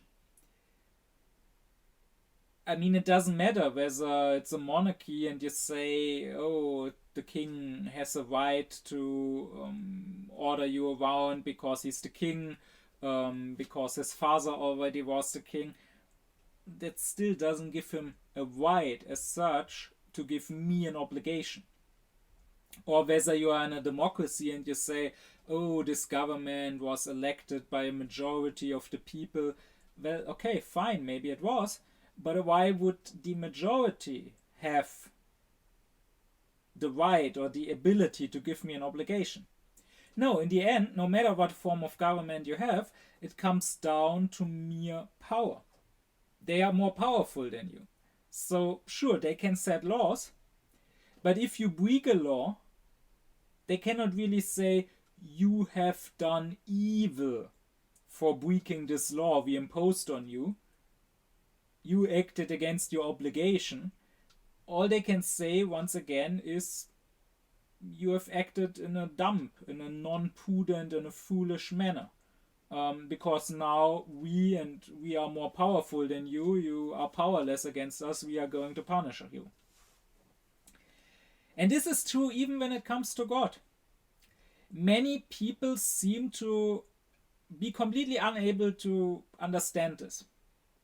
And this goes both for believers and atheists. I mean, many atheists will say that there is no God and therefore there is no morality, thereby implying that only through a God could there be such a thing as moral obligation, moral duty. And many believers, of course not all, but especially the more fundamentalist ones, will believe the same. And no matter what belief they have, whether they are Christian or Mohammedan or Mosian or whatever, I have talked to such people who, no matter what I said, no matter what arguments I used, just wouldn't get it that their God cannot give me an obligation either. They would say, oh, but if you don't base morality on a God, then it's completely arbitrary. Only if you have God and he tells you this is good, this you ought to do, this is evil, this you ought not to do, Only then do you have an objective standard of good and evil. Excuse me, this is still arbitrary. This is still relative. It's just your God's arbitrariness we are now following. This God you imagine is not God. He is just a heavenly tyrant. He is just, okay, a very, very powerful being apparently, against whom we are completely helpless. So maybe it would be prudent to do what he says. But his commandments are arbitrary. I mean, if that God, as fundamentalists would have me believe, tells me, for example, that I ought not to be gay. Being gay, or at least engaging in gay sex, is evil. Why is it evil? It makes no sense. And just because you say, and even if you were right, some God commanded it, some God said that it is evil, that doesn't make it make more sense. Just like a regular human tyrant, just in a more powerful version, this God would just give arbitrary rules. He cannot make being gay evil if I don't understand through my reason what should be evil about it. Good and evil only can be understood through my own insight, because I myself give myself a law and say, this I understand I should do, this I understand I shouldn't do. And when it's not like that, like with being gay, when I don't understand what should be bad about it as such, when it only comes down to, well, it is bad because God has forbidden it, then again, this is not a true obligation. This is just a threat. This is just someone more powerful than me telling me, don't be gay or I'm gonna punish you. I'm gonna throw you into hell. So again, it comes down to prudence. If this is true, then it would be prudent not to engage in gay acts. Sure. Because I don't want to end up in hell. I want to end up in heaven. But just like the government, just like a human tyrant cannot tell me when I break his laws that I have done evil, only that I've been dumb, the same would be true for this God. If I do something he forbids, like being gay or whatever, not praying enough, I don't know, all he could tell me at the final judgment is not you have done evil by not listening to me, but only that was not very prudent of you because you are now getting eternal punishment for it.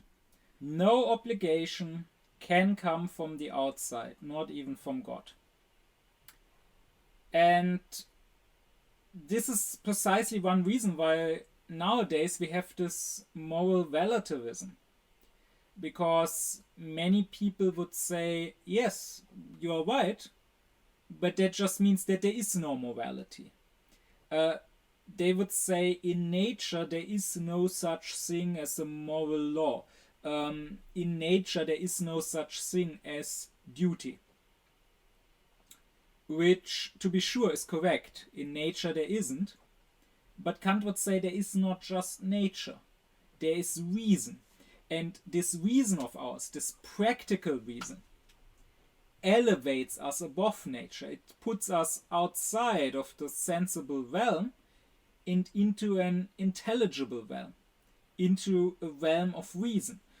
It gives us the negative freedom to not have to follow our natural drives, and the positive freedom to instead follow our own concepts of good and evil, and thereby obligate ourselves. And if you don't agree with that, or if you don't even get that, if you insist on being a materialist, okay, fine. But again, if I detest one thing, it's intellectual dishonesty. And I find it very dishonest indeed that it is especially materialists and naturalists nowadays who like to call themselves rational, who act like they are the great arch-rationalists. So, you are a rationalist. If you tell me that you only believe in nature, you only believe in crude matter, you only believe in something you can see and touch, or something I can hit you over the head with, and you don't believe in a moral law because it is something that, like a mathematical equation, you can only think but not see or touch, then you have no right to call yourself a rationalist. Because what you are saying is that you don't believe in reason. You don't only believe in that which is not rational, in mere nature. Well, Kant is a rationalist. Kant believes that reason is actually a thing. That something I think and can't see or touch has no less reality. Quite the opposite, it has more reality even. There's nothing which is as sure as our moral duty, Kant says. And that is precisely because it is not given to us from the outside, but so to say from the inside, from ourselves. We don't have an obligation because society tells us, or the government tells us, or even God tells us that we should do this, but because we ourselves, our own reason tells this to us. Because we cannot help if we just reflect about it. We cannot help but make the judgment that some things are good and ought to be done, and some things are evil and ought to not be done, and we would be despicable for doing them. And there's no place for moral relativism here. The relativists will of course say that different people, different cultures, different times have different concepts of morality, which I can agree with, but then I will just have to say that some of those concepts are wrong. If I have a mathematical equation, the fact that different people trying to solve it come to different results doesn't prove that the result is relative. It just goes to show that some of these people miscalculated, apparently. Like, I can agree that, let's say, the people who burned the witches probably didn't think that they were evil. They probably thought that they were doing the right thing. But if I say that burning people as witches is wrong,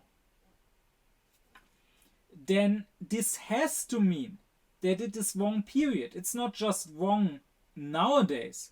It's not just wrong for me, but rather if I say it is wrong, then that statement necessarily implies that it would always be wrong, and that it was wrong back then too, and that those people were wrong to do it and should not have done it. If I don't say that, then I'm not really making a practical judgment, but just an aesthetical judgment. Then I'm not really saying that burning witches is morally wrong and ought not be done by anyone, but rather I'm just saying that burning people as witches goes against my taste, and therefore I would not do it because I find it distasteful. But someone else might have a different taste. Now, all theories to which freedom is just arbitrariness, is just following your whims, face the problem of the question, why should I act morally?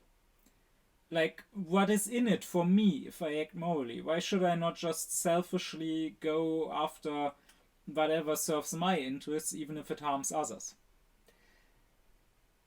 And if you have such a theory where freedom is just following your whims, you can only end up, if you have a theory of morality at all, with a theory of heteronomy, with one of the four other moral principles which I talked about in more detail in the lecture on the foundation of morality. You can only end up with a morality that promises or that threatens. So you can only end up trying to talk people into doing moral actions, but not for their own sake, not because they're moral, but for some other sake. So you can tell them maybe, if you act immoral, God will punish you and throw you into hell. Or you can tell them maybe, if you act immoral, you yourself will feel bad. You have compassion, you have empathy. You can only feel really good about yourself if you help other people. Or whatever. So all of these theories end up not really making people moral, because they cannot say that people have such a thing as a moral obligation, but rather all these theories basically accept the immorality of people and try to address that immorality, try to catch people by their own selfishness. And that's exactly why all of these theories come down to eudaemonism, to the principle of happiness, to saying, well, if you do moral actions, you will end up more happy than if you don't. Kant alone, with his heteronomy, with his transcendental philosophy, doesn't have that problem of that question, why should I act morally? Many seem to not understand that. I've found people saying, Kant's moral philosophy has less good reasons than any other for why I should act morally. I've even been in a lecture where a professor said that this is the weakness of Kant's moral philosophy, that he doesn't really tell us why we should act morally, what we get from acting morally. But if you want to get something out of it, you're already an immoral person. It's the wrong question. Kant says that even asking it proves that you are already evil. He says that this question is the true fall from grace, the true original sin, so to say, of the human being. You should act morally not because you get something from it, but just for its own sake, just because it is right. And the great thing about Kant's moral philosophy is that to him, the question doesn't need to be asked, why should I act morally? Because we already want to act morally. We, that is, we taken as rational beings, as truly we. If I was nothing but a rational being, like if I was some sort of pure angel, I would only want to act morally. Because I would not have any sensual drives, I would not have any desires that might be immoral. All I would have is my own practical reason, my own pure will, giving itself, through its autonomy, the moral law. So for Kant, the question is not, why should I act morally, but rather, why should I act immorally? Not, why should I do good, but why should I do evil? And the answer, of course, is because I'm not some sort of pure angel. I also have my animal parts. I'm also a sensual being with sensual desires. So it is only that in me which is not truly me. It is that nature in me which makes me do evil. But if I was truly myself, I would always do good. This is great. This means that Kant is one of the few thinkers who is not part of that at least 2,000-year-old, very much Christian influenced tradition, which believes that we want to do evil. We are evil at the core, we are sinful, we committed original sin and now it sticks to us, and the evil is that which we want to do, right? The devil is the devil is the one who promises us power and sex, lust, enjoyment, all the earthly pleasures.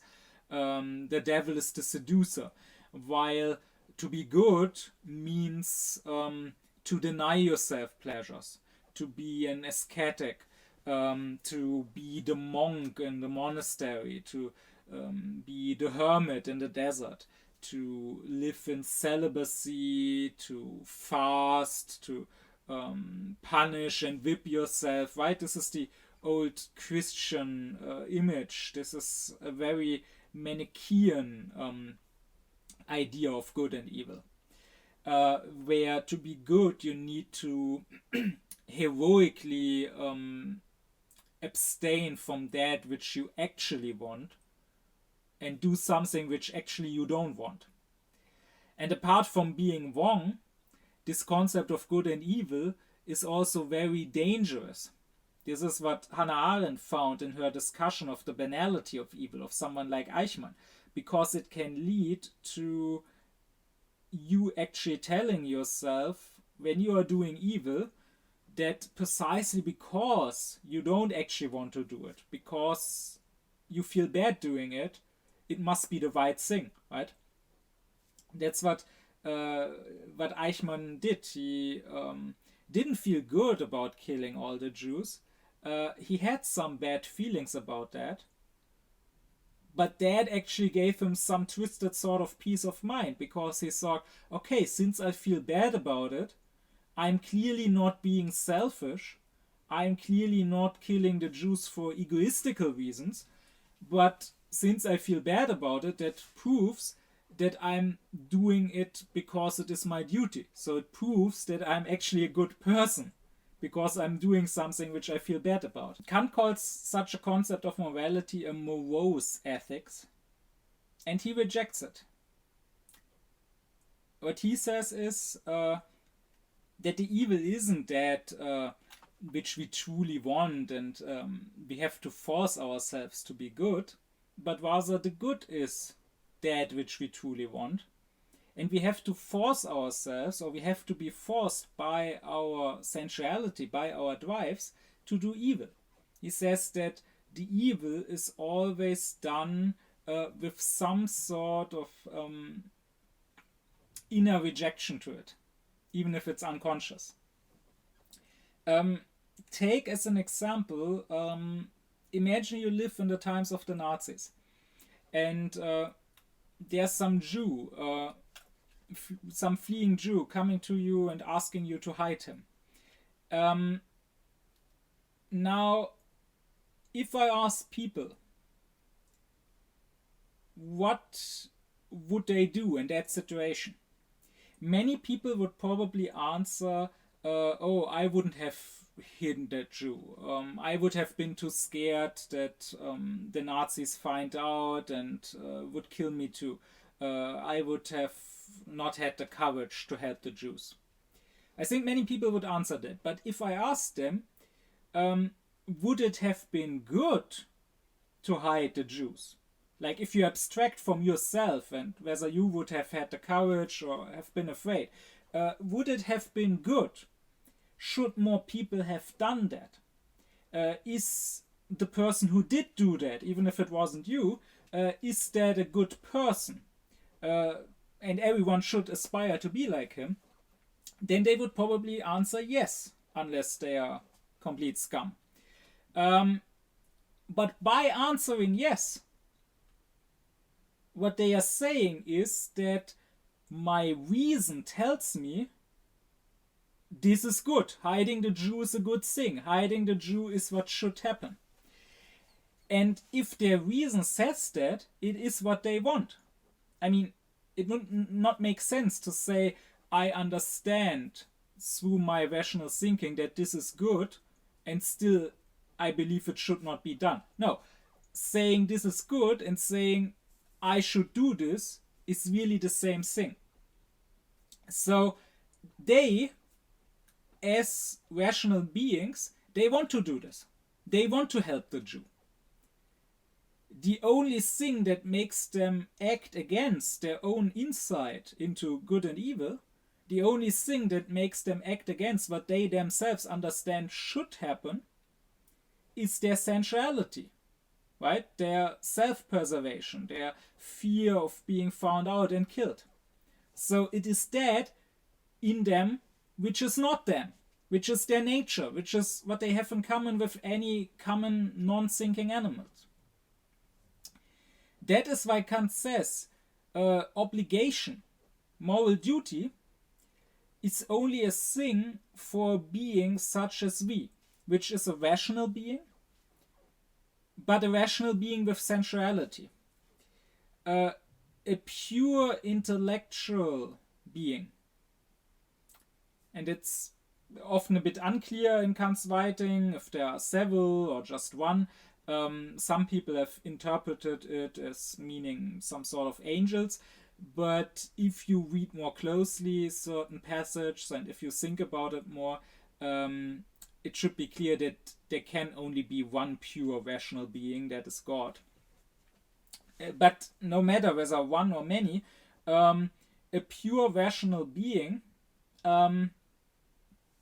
would not have a moral obligation. Which doesn't mean that it could just act arbitrarily and could do whatever it wants and not be morally judged, but rather it means that what it wants would always be the good thing. For such a being, there is no shall, because there's already a want. You cannot say to God, you ought to do the good.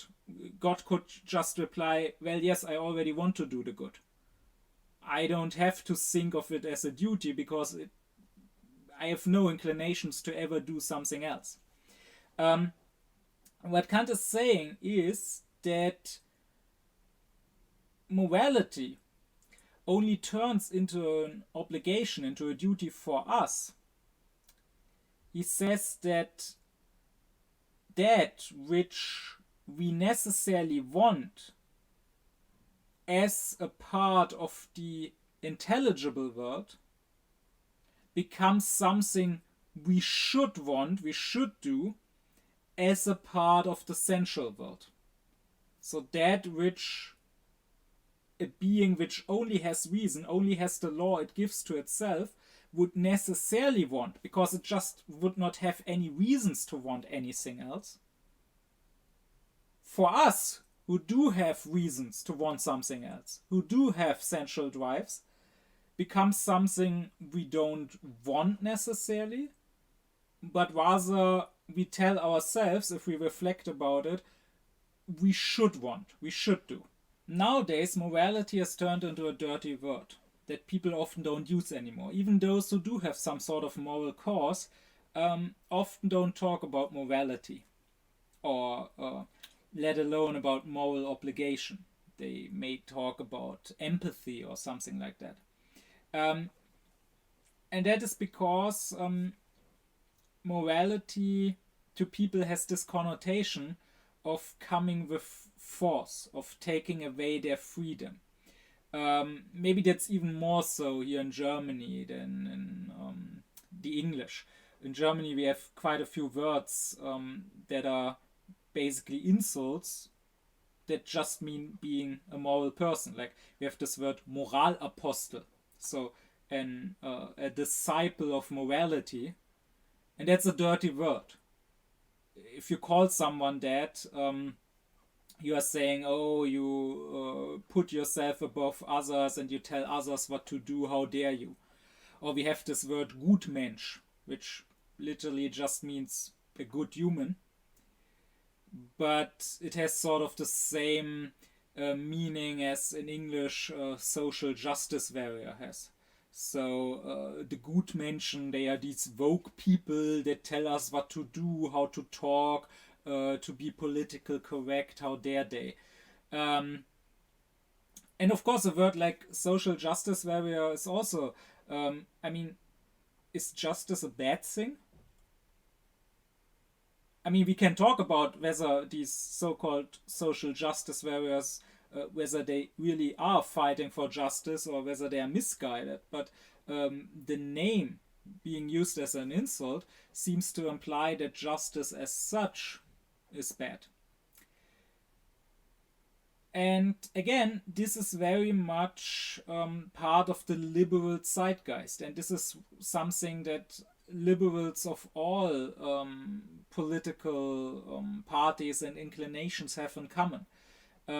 They again may differ in which liberties are important to them, and they may differ in who they blame with taking their liberties away, but they will say, oh, the old white man and the patriarchy, or oh, the communists, the leftists, the woke mob, they are telling me what to do. They are telling me not to have an abortion, or not to have sex with whomever I want, or they are telling me not to ruin the climate, or not to use insensitive language, or whatever. And while I disagree with this liberalism, I want to take it seriously, and I want to apply Kant's sympathetic method, which I discussed in a previous lecture, and which is about not completely throwing positions away as fully wrong, but rather assuming that even in a wrong opinion, there's still some partial truth, and looking for that partial truth and retaining it, keeping it even as you disregard the rest, to combine it with your position into a better third position. So what is that partial truth in this liberal rejection of morality? Well, I think these people, they on some level realize that all human beings are equal. And since all human beings are equal, it is no one's place to put himself above others and to tell others what to do. With his own limited individual self, he is not better than they with their limited individual selves. And it would indeed be arrogant and presumptuous and an attack on their freedom to tell them what to do. And this seems to be what these liberals fear is happening whenever someone talks about their moral obligations. If I tell them, let's say the right-wing liberals, if I tell them, well, by driving your cars mindlessly, you're ruining the climate and our possibility to live on this earth, then all they are hearing is, oh, I want to be a tyrant. I arbitrarily want to restrict your freedom to drive around in a car. And if someone else tells the leftist liberal, tells the feminist, oh, by having an abortion, you are murdering the child, this actually is already a human being and you are murdering it, then all she is hearing is, I want to be a tyrant, I want to take away your freedom over your own body, I want to impose myself on you. And I think in most cases, the liberals of both sides, the left-wingers and the right-wingers, are actually right. In most cases, the other side may hide behind morality, but really this is just, Nietzsche would say, will to power. This is just them wanting to impose their limitedness, their individuality on other human beings, even though those others are equal to them, even though it is not their place to put themselves above those others. In most cases, I say, not in all cases. There are also cases on both sides where people are just too sensitive and seeing enemies where there are none and being hysterical. But there certainly is this desire to impose yourself on others. So that is the partial truth in this liberal rejection of morality. But I would say that while yes, it is despotic when another self tells me myself what I ought to do, and when I have to follow the whims of another self, it is no less despotic when instead I follow the whims of my own self. Just because it happens to be my own and not another self doesn't mean that it's not whims, that it's not arbitrary. I would posit that there's a third option, and that is not following whims, not following a limited individual, whether it's another or myself, but following reason, asking reason what is right, what should be done, what ought to be done. And in that sense, this arrogant pseudo-morality, just imposing yourself on others, has to be distinguished from talking actual morality to others. Yes, sure, morality might have gotten a bad name because in the past, and also this is of course still happening in the present, there might have been restrictions of freedom in the name of morality. People might have told others, no, you can't be gay, or you can't have sex before marriage, that is immoral because I say so. Not because reason says so, not because we can actually all rationally think about it and have the same insight and agree that this is immoral, but just I impose my claim that this is immoral on you and force you to act according to my understanding of morality. This is of course wrong. But we should not have this allergic reaction to any sort of talk about morality. We should not react like this when someone just tells us, hey, what you are doing there, I think it is wrong. We should be willing to discuss that. Maybe that other person is right. Because while of course we can't force others to follow our understanding of morality, we can very much talk to them and try to make them see that our understanding is correct. In the end, they should still follow their own insight, their own reason. But we can, of course, without being arrogant, without imposing ourselves, try to help others find that insight, right? Just like a teacher of mathematics should not just tell students, oh, you have to write down this solution to the equation. This is the correct one. And they should not just have to follow him on his authority. No, they should calculate for themselves. But he can guide them. He can teach them how to calculate. He can help them use their own reason so that they eventually reach the same insight that he already has. So when I tell another person what to do, when I do it as this person, as Jonathan Löwer, that is arrogant, that is presumptuous, because the other person is a self just like me and we are equal.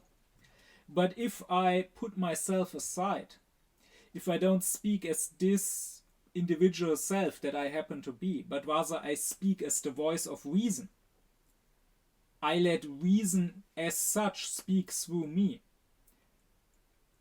not to impose myself on the other, but to try to, let's say, activate his own reason so that he can hear the same voice agreeing with me in his insight.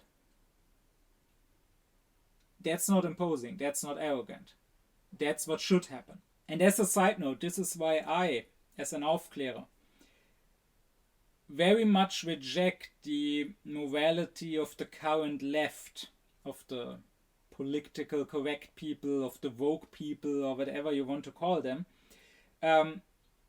because they work with the dictatorship of sensitivity.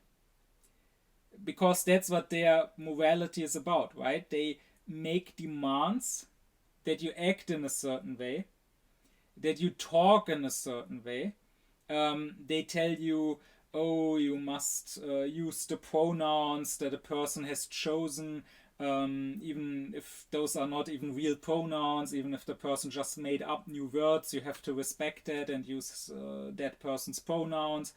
Or they tell you you must not use certain words because they are racial slurs. You must not say Indians, you must say Native Americans, or you must not say nigger, you must say black person. And if you use those words, even just as a quote, like I just did, even that was super racist and insensitive. I should have said the N-word.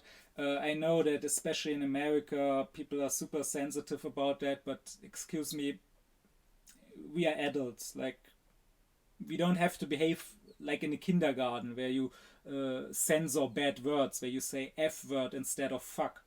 We all know that F word stands for fuck. Like, we hear it in our head anyways. And if you are so sensitive that you can't hear a word, not even as a quote, then there's something wrong with you, not with the person saying that word.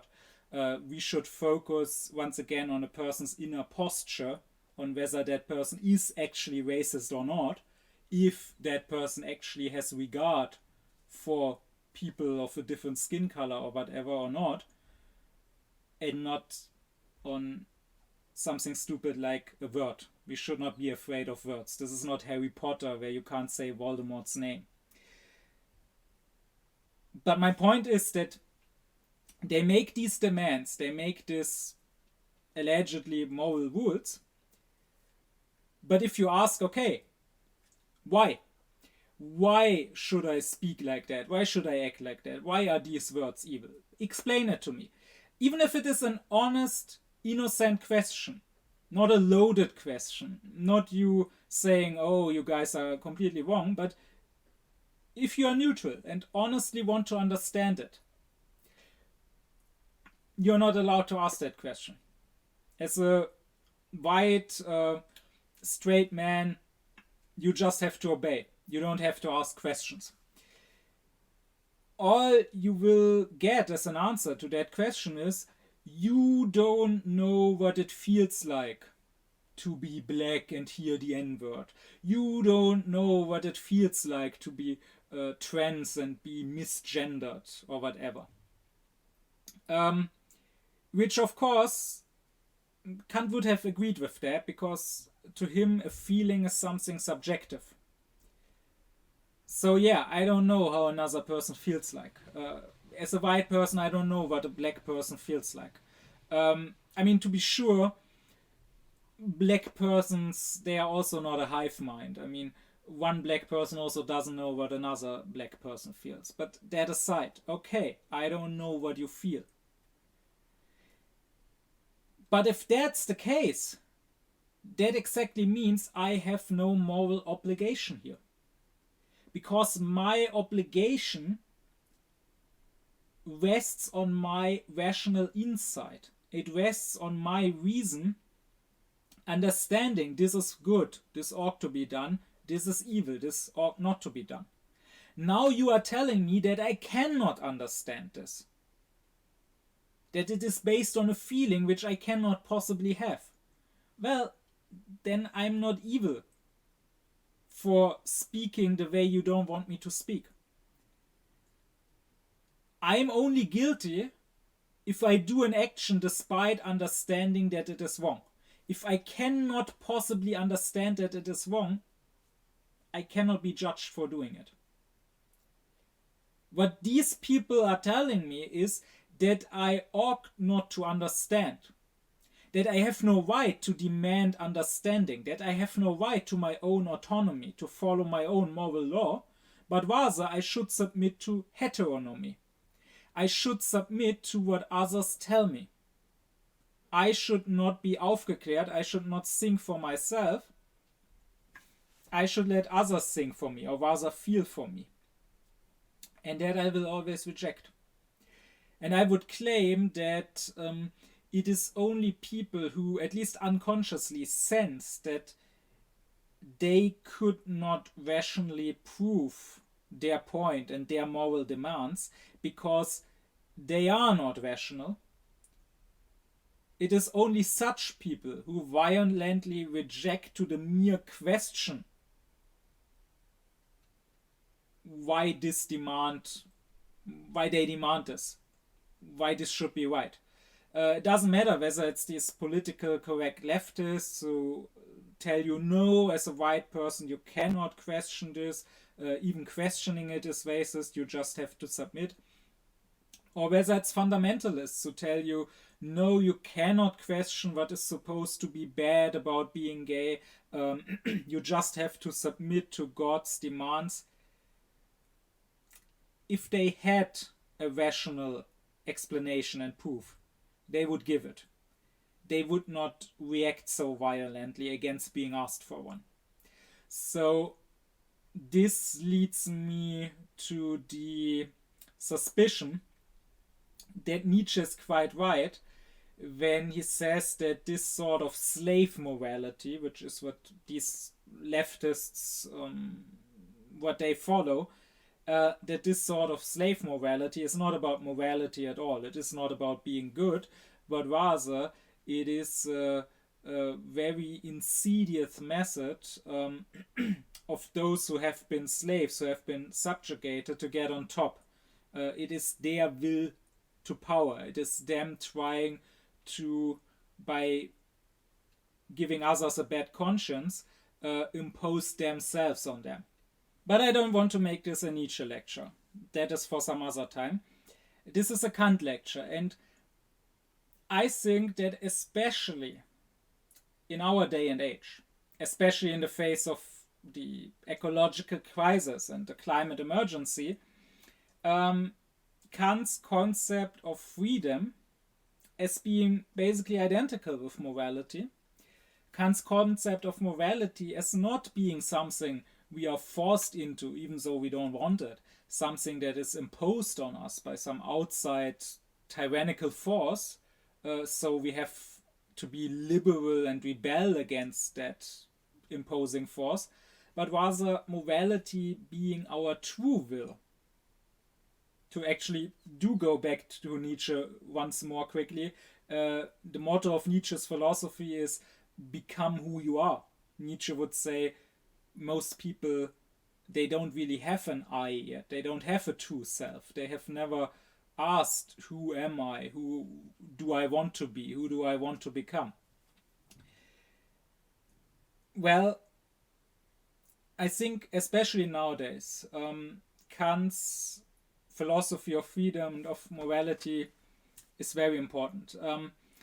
People think that the actions that destroy the climate, like flying on vacation or eating their meat or being mindless consumers or whatever, that this is what they want, and they react quite hysterically when they feel that their freedom is to be restricted, that there are people trying to impose themselves onto them. Like here in Germany, they talk about eco-dictator, like the ecological dictatorship that the Greens want to impose on them.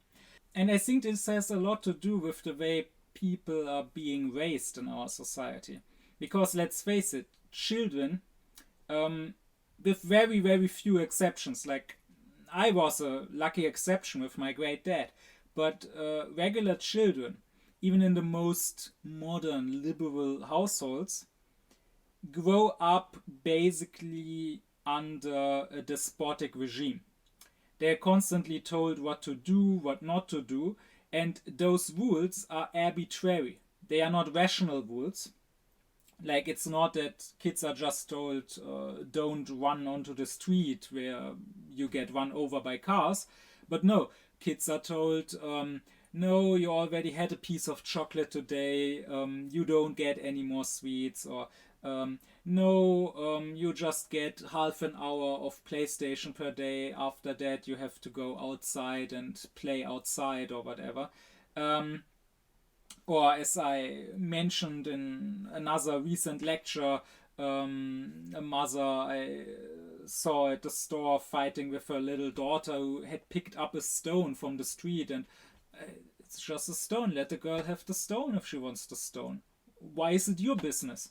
It's her decision if she wants the stone. But no, the mother said, I don't want that stone at home. You are not taking that stone with you. And here I can promise you that I'm actually being much more liberal than all the liberals, because I completely reject this way of raising children.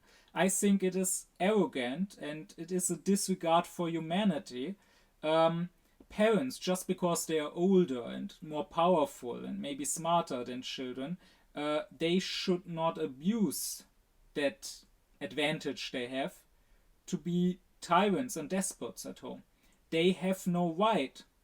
All human beings are equal. That includes children, because our equality doesn't hinge on our age or on how smart we are or whatever.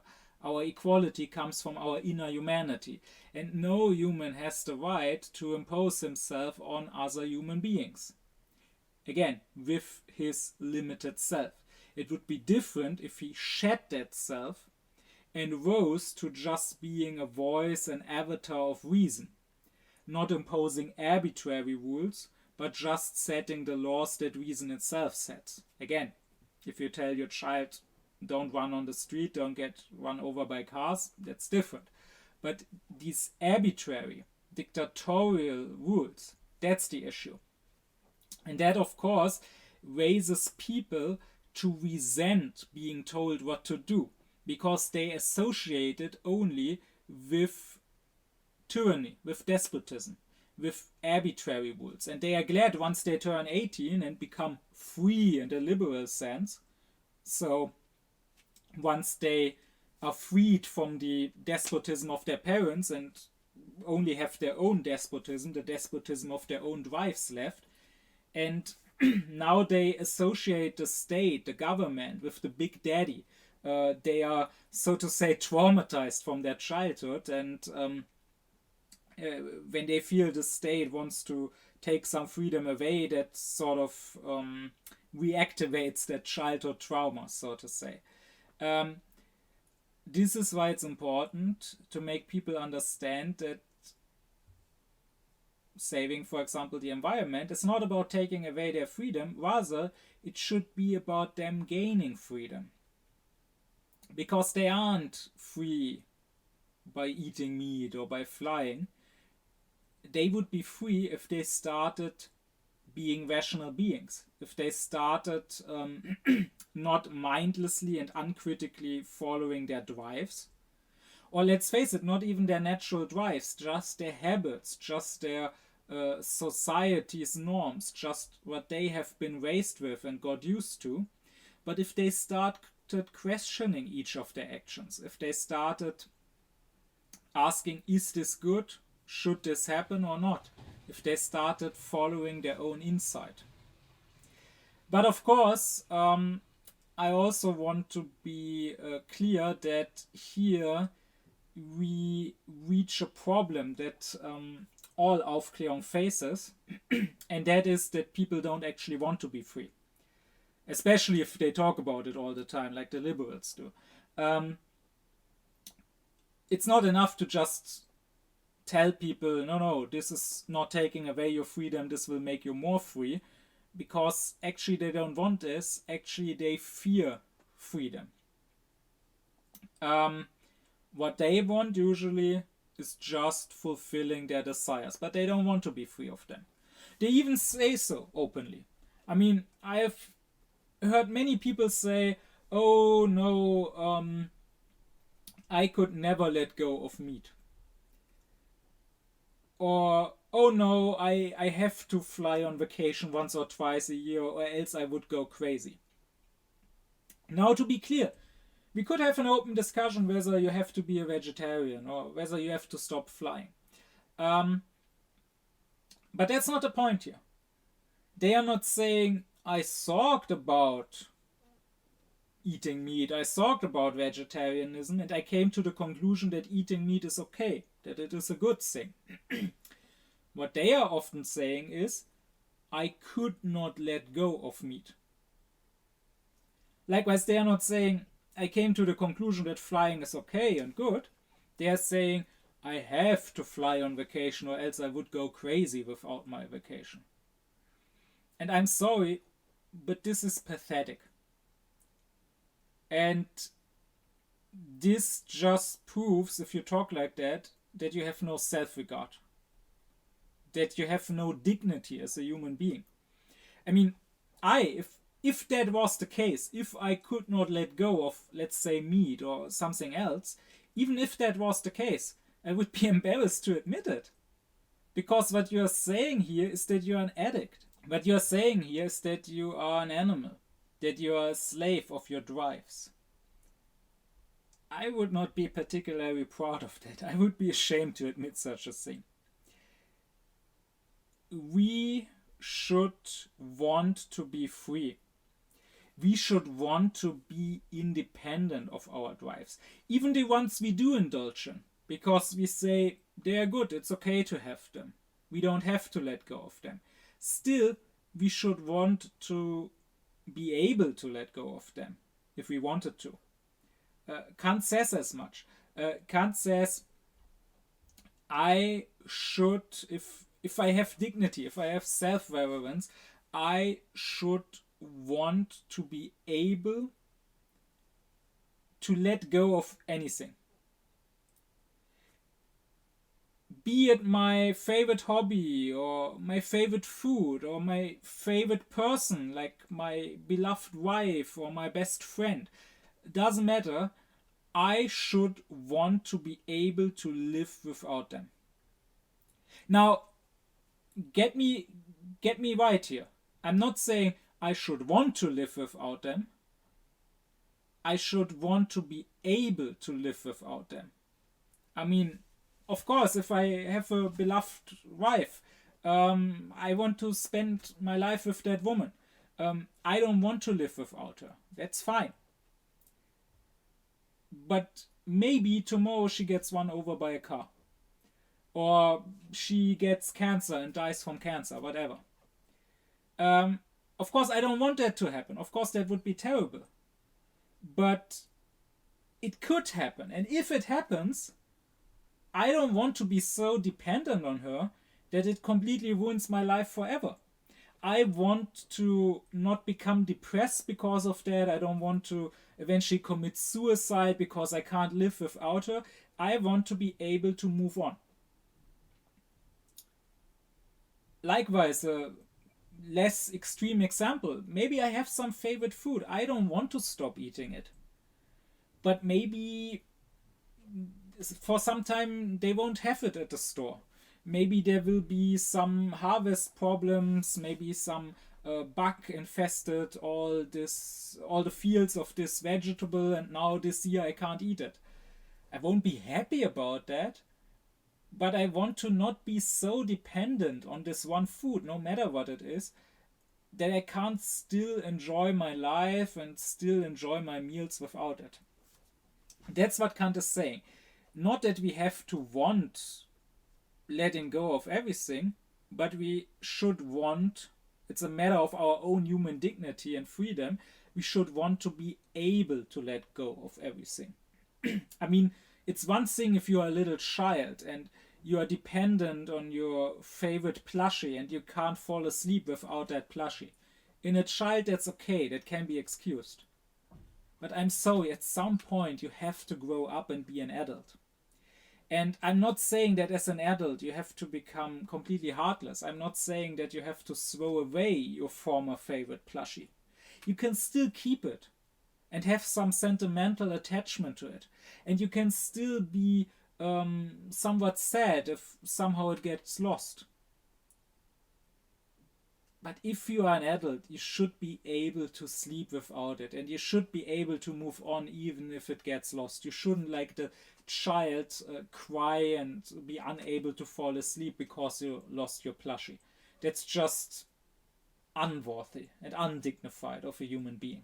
And once again, for Kant there is not such a big abyss between happiness and morality. They don't contradict each other usually.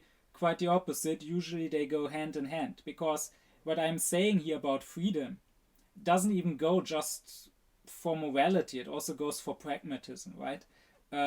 Even for pragmatic reasons, even for reasons of my own happiness, I should want to be able to be independent, to not be enslaved to my drives. I mean, again, let's go with the smoker. I should want to be able to stop smoking.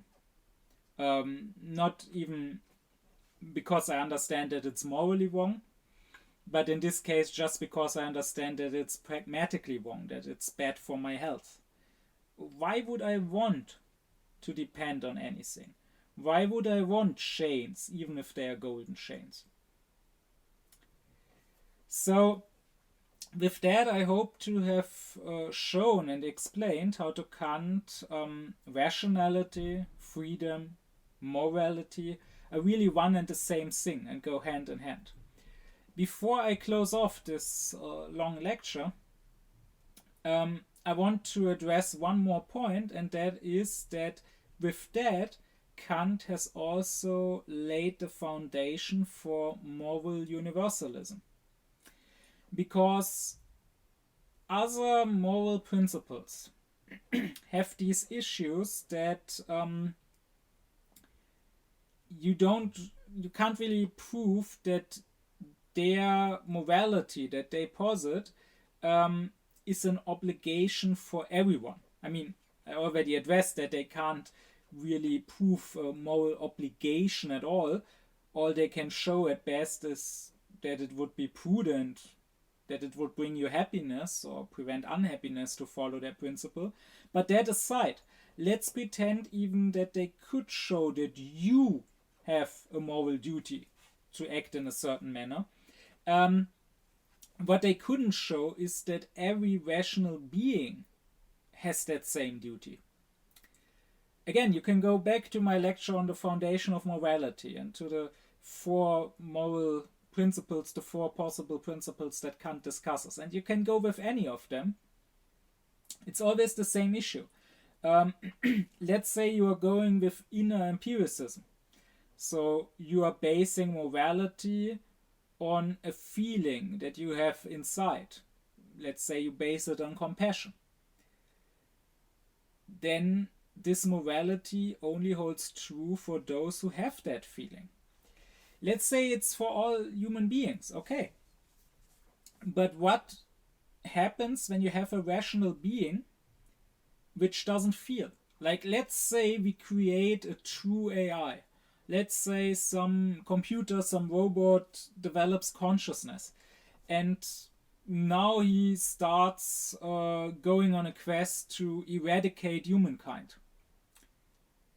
If you try to argue with that robot and to convince this AI that what it's doing is evil, and all you can tell it is, well, compassion obliges us to not kill human beings, then maybe on a theoretical, intellectual level, the AI could understand you. The AI could say, okay, I understand that you human beings have feelings, and amongst them you have this feeling of compassion, and that makes you want to not harm others, but I don't have feelings, so I'm not bound by compassion. Likewise, it doesn't have to be an AI, could also be some spiritual being, some sort of angel who only has his reason but no feelings. Those would not be bound by a morality of compassion. Or let's say you are an outer rationalist. You try to base your morality on God, on God's commandments. Well, who is to say that God always gives the same commandments to everyone? Maybe he would give different commandments to different people. You could not say then that, for example, murder is wrong. Because maybe God allows certain murders. Maybe he says, kill all the infidels. Or, like it is in the Old Testaments, when the Hebrews invade the Holy Land under Joshua, and basically get a commandment by God to commit genocide, to kill the former inhabitants of the land and conquer that land for themselves. Even an individual person could get a different commandment, like Abraham being told by God to kill and sacrifice his son Isaac. Well, this is a problem that Kant's moral theory doesn't have. Because to him, morality is not imposed from the outside, and therefore it can't be imposed to different beings or different kinds of beings in different manners, but rather morality comes out of our own reason. We, being autonomous beings, give ourselves the moral law. This is something that any being which has reason must be able to do. And therefore, this morality is universal. Of course, universal only for rational beings, not for irrational beings, like it doesn't apply to animals. When a wild animal attacks me and bites me or even tries to kill me and eat me, we wouldn't say that this animal is being evil and that it is guilty for its actions. We would say that this animal is causing problems, that this animal is dangerous. We would try to protect ourselves from that animal. Maybe we would even kill that animal to be safe from it. But we would understand that this is just nature, that this is just this animal following some instincts, and that it can't act in another way, and that it can't understand that what it is doing is wrong. And again, if you can't understand that what you are doing is wrong, then it is not wrong. Then you are not responsible for it. You are only responsible if you could potentially understand that it is wrong. Not if you actually understand it. Of course, many evil people don't understand that they are evil because they don't think about it. But if you have the potentiality, if you thought about it, to understand, then you have an obligation. Then you are responsible. And this goes for all rational beings equally. So Kant's morality is not even restricted just to human beings. Of course, in practice it is, because we don't know any other rational beings. But if we knew of others, like if aliens landed here, Kant's moral principle would also apply to them. Same goes for higher beings, for angels, or even for God himself. They are bound by the same moral law as we are. It makes no sense to say that for them different standards apply. What would be an evil action for us is okay if an angel or if God does it. No, it either is good according to what reason says, or it is evil according to what reason says.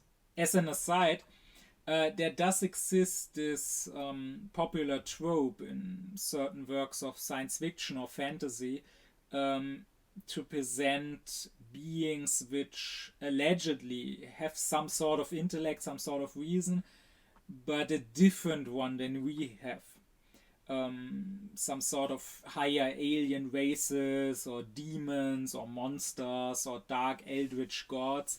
And the story tells us that they have an intellect or a consciousness that is beyond human comprehension, and that they may have some sort of morality, but a different sort of morality. So they may commit actions that seem to be evil or cruel by our standards, but by their own understanding they are not doing evil, they just work according to a different sort of morality or whatever.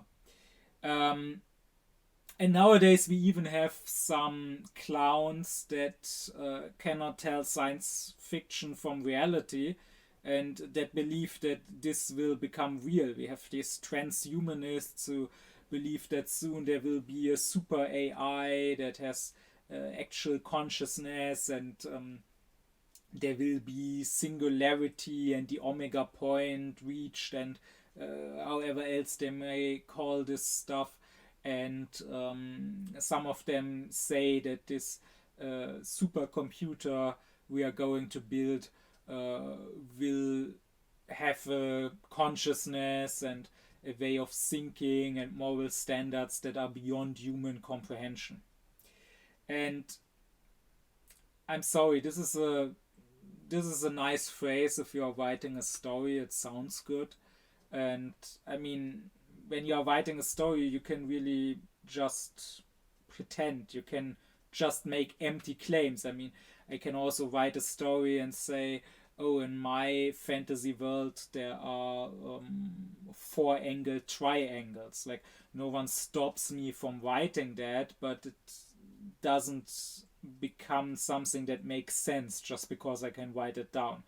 And likewise, I must admit that this phrase, oh, these beings have a consciousness, a way of thinking beyond human comprehension, that this very claim alone already is beyond my human comprehension. Like, I just don't understand what it's supposed to mean. I find it incredibly stupid. If you don't fall for this, if you don't just mindlessly take it at face value, if you actually question these stories, if you actually look at them, I would say that these monsters or dark gods or whatever they present us with, it always comes down to one of two types. Either they don't show any reason at all. They are just sort of forces of nature, like an earthquake or like a tornado or whatever. In that case, they don't have another sort of reason that goes beyond human comprehension. They are just animals. Maybe they are big animals, maybe animals big enough to swallow whole planets. Maybe they are very powerful animals with magic powers. But in the way they function, mindlessly following their nature, not thinking about what they are doing and about whether it's right or wrong, they are animals. I'm sorry. They are not some fancy, interesting, eldritch creature. They are just animals. And then there are stories where such creatures do seem to have a certain sort of reason, where they do show rationality, where they can maybe even be talked to.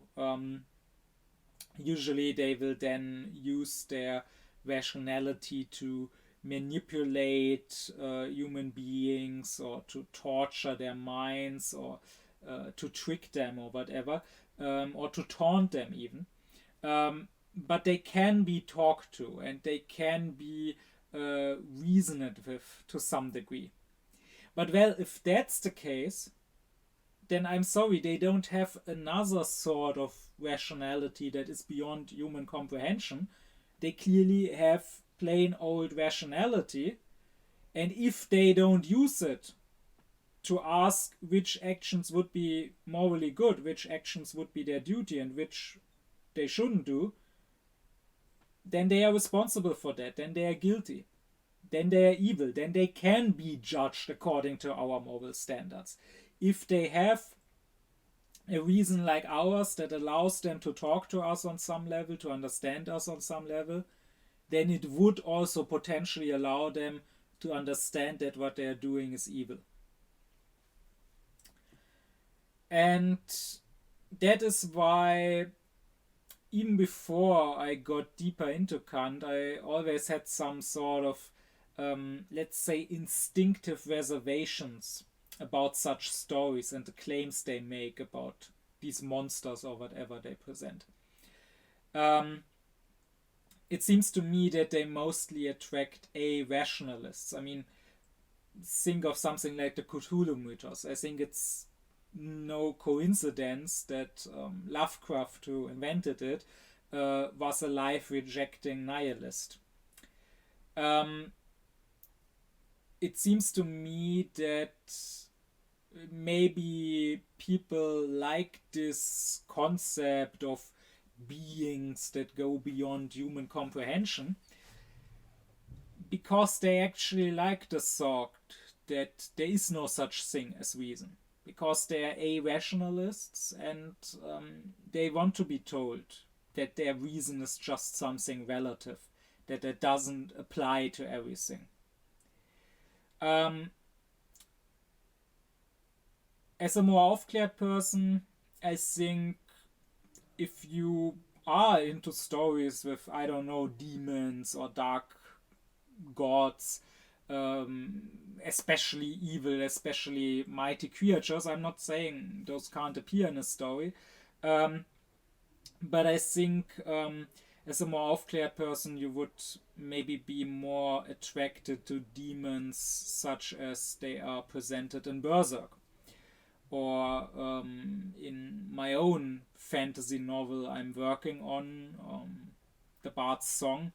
I've written the first volume, but it's not published yet. It doesn't have a publisher yet. I'm planning to hopefully find one someday and to eventually write more volumes. You will be attracted to such a story where there may be demons. They may be very evil and may seem very inhumane, but if you look more closely, those stories actually show that the demons still are very much human at their core and are very much responsible and guilty for their actions. Kant would stress that reason is always one and the same. I mean, if it was two completely different things, why would we subsume them under the same concept? Why would we give them the same name? In that case, one would be reason and the other would be something else, but not reason. Reason is one and the same and has to be the same, therefore, for every rational being. This goes for theoretical reason. I mean, consider mathematics. A triangle, the angles of a triangle together make up 180 degrees. And 5 plus 7 makes 12. This is not just true for us. This has to be true for every being which has rationality at all and which can understand mathematics at all. It makes no sense to say, oh, there are other beings with a reason beyond our comprehension for whom 5 plus 7 would be 20. No, either they have reason, then they understand that it's 12, or they have no reason and they can't understand mathematics at all, like some worm or fly or whatever. And the same goes for the will, which is just practical reason.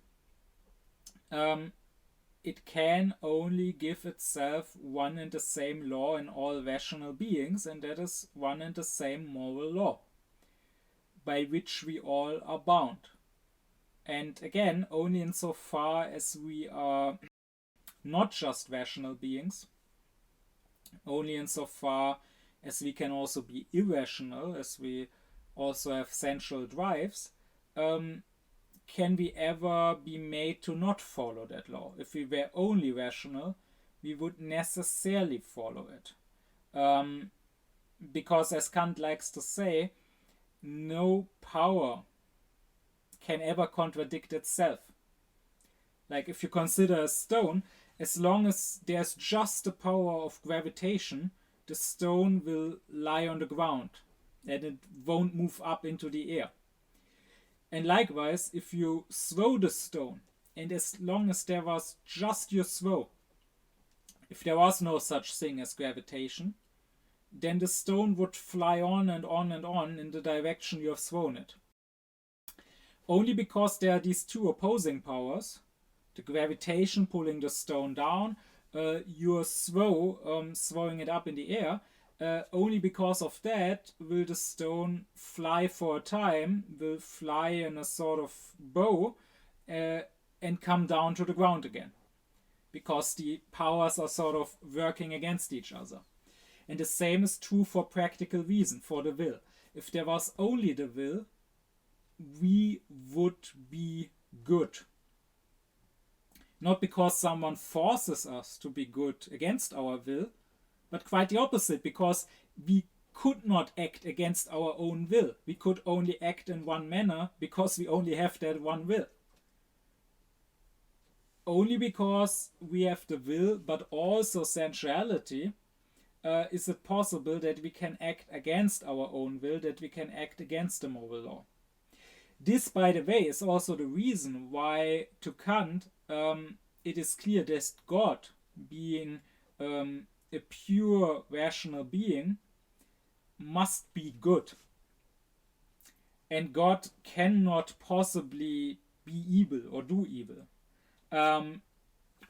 God cannot possibly change his opinion either. God cannot be moved by anything. God cannot act on whims. He doesn't have whims. He doesn't have sensual drives that could suddenly make him change his plans or whatever. He only has his own will, which is in complete unity with itself. God has no sensuality, no receptiveness. He's not affected by anything. He only rules himself through his own law, through his own autonomy. And that is why he has to follow the moral law. And if you think that this somehow means that, according to Kant, God is not free, because he has to be good, he cannot be evil, then you would still not have understood what freedom actually means. Kant would say this is a primitive, an absurd idea of freedom that you have there. It would mean that freedom means the ability to be unfree. That freedom means the ability to do something stupid. No, to Kant, freedom does not mean I can choose between good and evil. Because, as I explained already in the lecture on the faculty of desiring, every choice has to be determined by something. There has to be a driving spring making me choose A rather than B. If I can choose between good and evil, why would I ever choose evil? If my reason tells me this is good, this ought to happen, why would I choose evil? Only because maybe there's something else besides my reason, only because there's my sensuality, my instincts, which drive me. God doesn't have that. So he can only do good. And that doesn't mean that he is less free than we. It means that he's more free. Because again, to Kant, freedom in the negative sense means being free from the sensual drives. Well, that is the case for God because he doesn't have sensuality.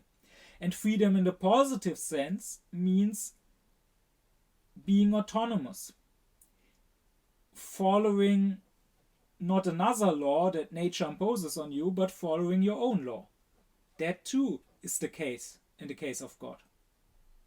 And precisely because no other law can be imposed on him, because there's no possibility of him ever following anything but his own law, that is why there's no possibility of him doing evil.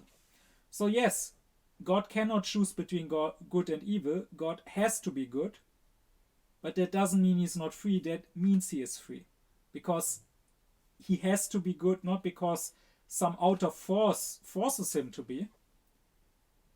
Like, if you think this is being unfree, you still haven't gotten that freedom and morality is one. Rather, he has to be good because he wants to be good. And there's nothing that could ever make him do something else besides that which he wants. To bring this to an end, I once again want to stress that if freedom meant acting without any reason at all, it would be worthless. It would just be blind contingency, blind arbitrariness. It would just be a metaphysical coin toss. as I said before, Kant says everything always have to follow a law. There is no such thing as lawlessness. So if we don't want to follow the law of nature, which doesn't come from us, that can only mean following our own law, which we gave ourselves, the moral law. So Kant says our actions, in a way, are always forced. Being free does not mean not being forced to act in a certain manner, but it means forcing yourself. We are less free, Kant says, the more physical force there is. So the more some physical drive forces me. Right? So the drug addict, as I said before, he's very unfree because his addiction forces him.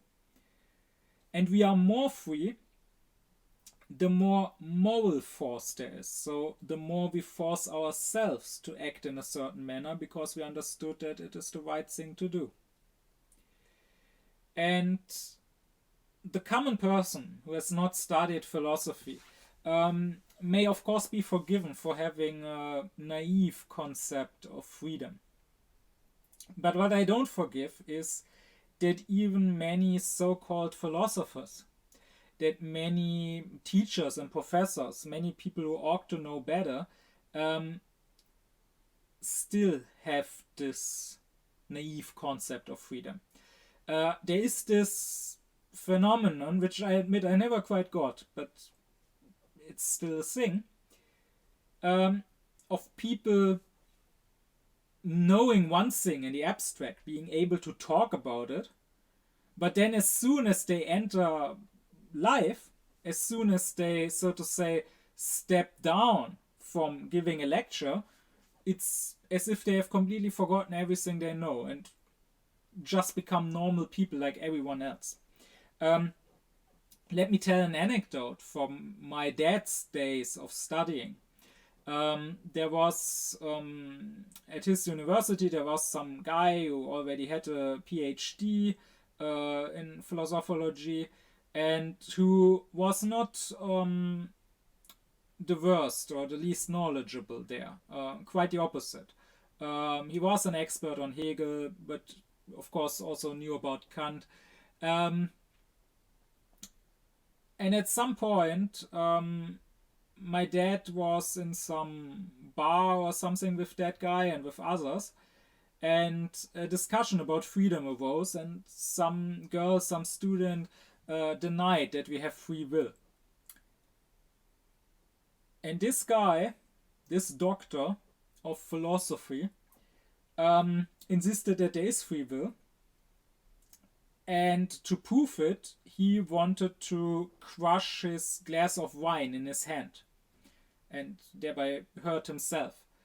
And he was really about to do it, my dad told me. They really had to all talk to him, and the girl had to say, no, okay, I get your point, I agree with you, to make him stop. He really was about to do it. And for that, they should have taken his PhD from him. And I'm not just saying that, I'm serious about that, because as an aufklärt person, I take such things as the word doctor seriously. As Fichte pointed out, doctor is not just an empty title that you get because you have written some thesis at your university. The word doctor actually has a meaning. Words have meanings. Just like I refuse to call every Mohammedan a Muslim, because a Muslim is someone who actually honestly submits to God, and most of them don't do that. Most of them are atheists, even if they don't know that they are. I refuse to call most alleged doctors doctors, because docere means to teach in Latin. Doctus is he who has been taught, the scholar. And doctor is the talked one, the scholar who teaches others, who passes on his scholarly knowledge. So the word should mean something. And people like this guy who wanted to crash the wine glass in his hand, they should not be doctors. I refuse to consider them as such. Because this has nothing to do with freedom. And Kant talks about this very thing. The example he gives is not crushing a glass of wine in your hand, but he says in his lectures, what would we think of somebody who, to prove that he is free, would dress in his best, finest, most expensive clothing and then throw himself into the mud? That would mean understanding freedom as the ability to do something stupid. That is not freedom. Quite the opposite. Freedom to Kant means, once again, following your rational insight, following your own concepts of good and bad, good and evil. So freedom is our ability to do that which we have understood to be good. And by acting against what we understand to be good, by doing something like crushing a glass in our hand or throwing ourselves into the mud with our good clothes on, something which we understand is bad, we don't prove that we are free. We just prove that we are quite absurd and unaufklärt.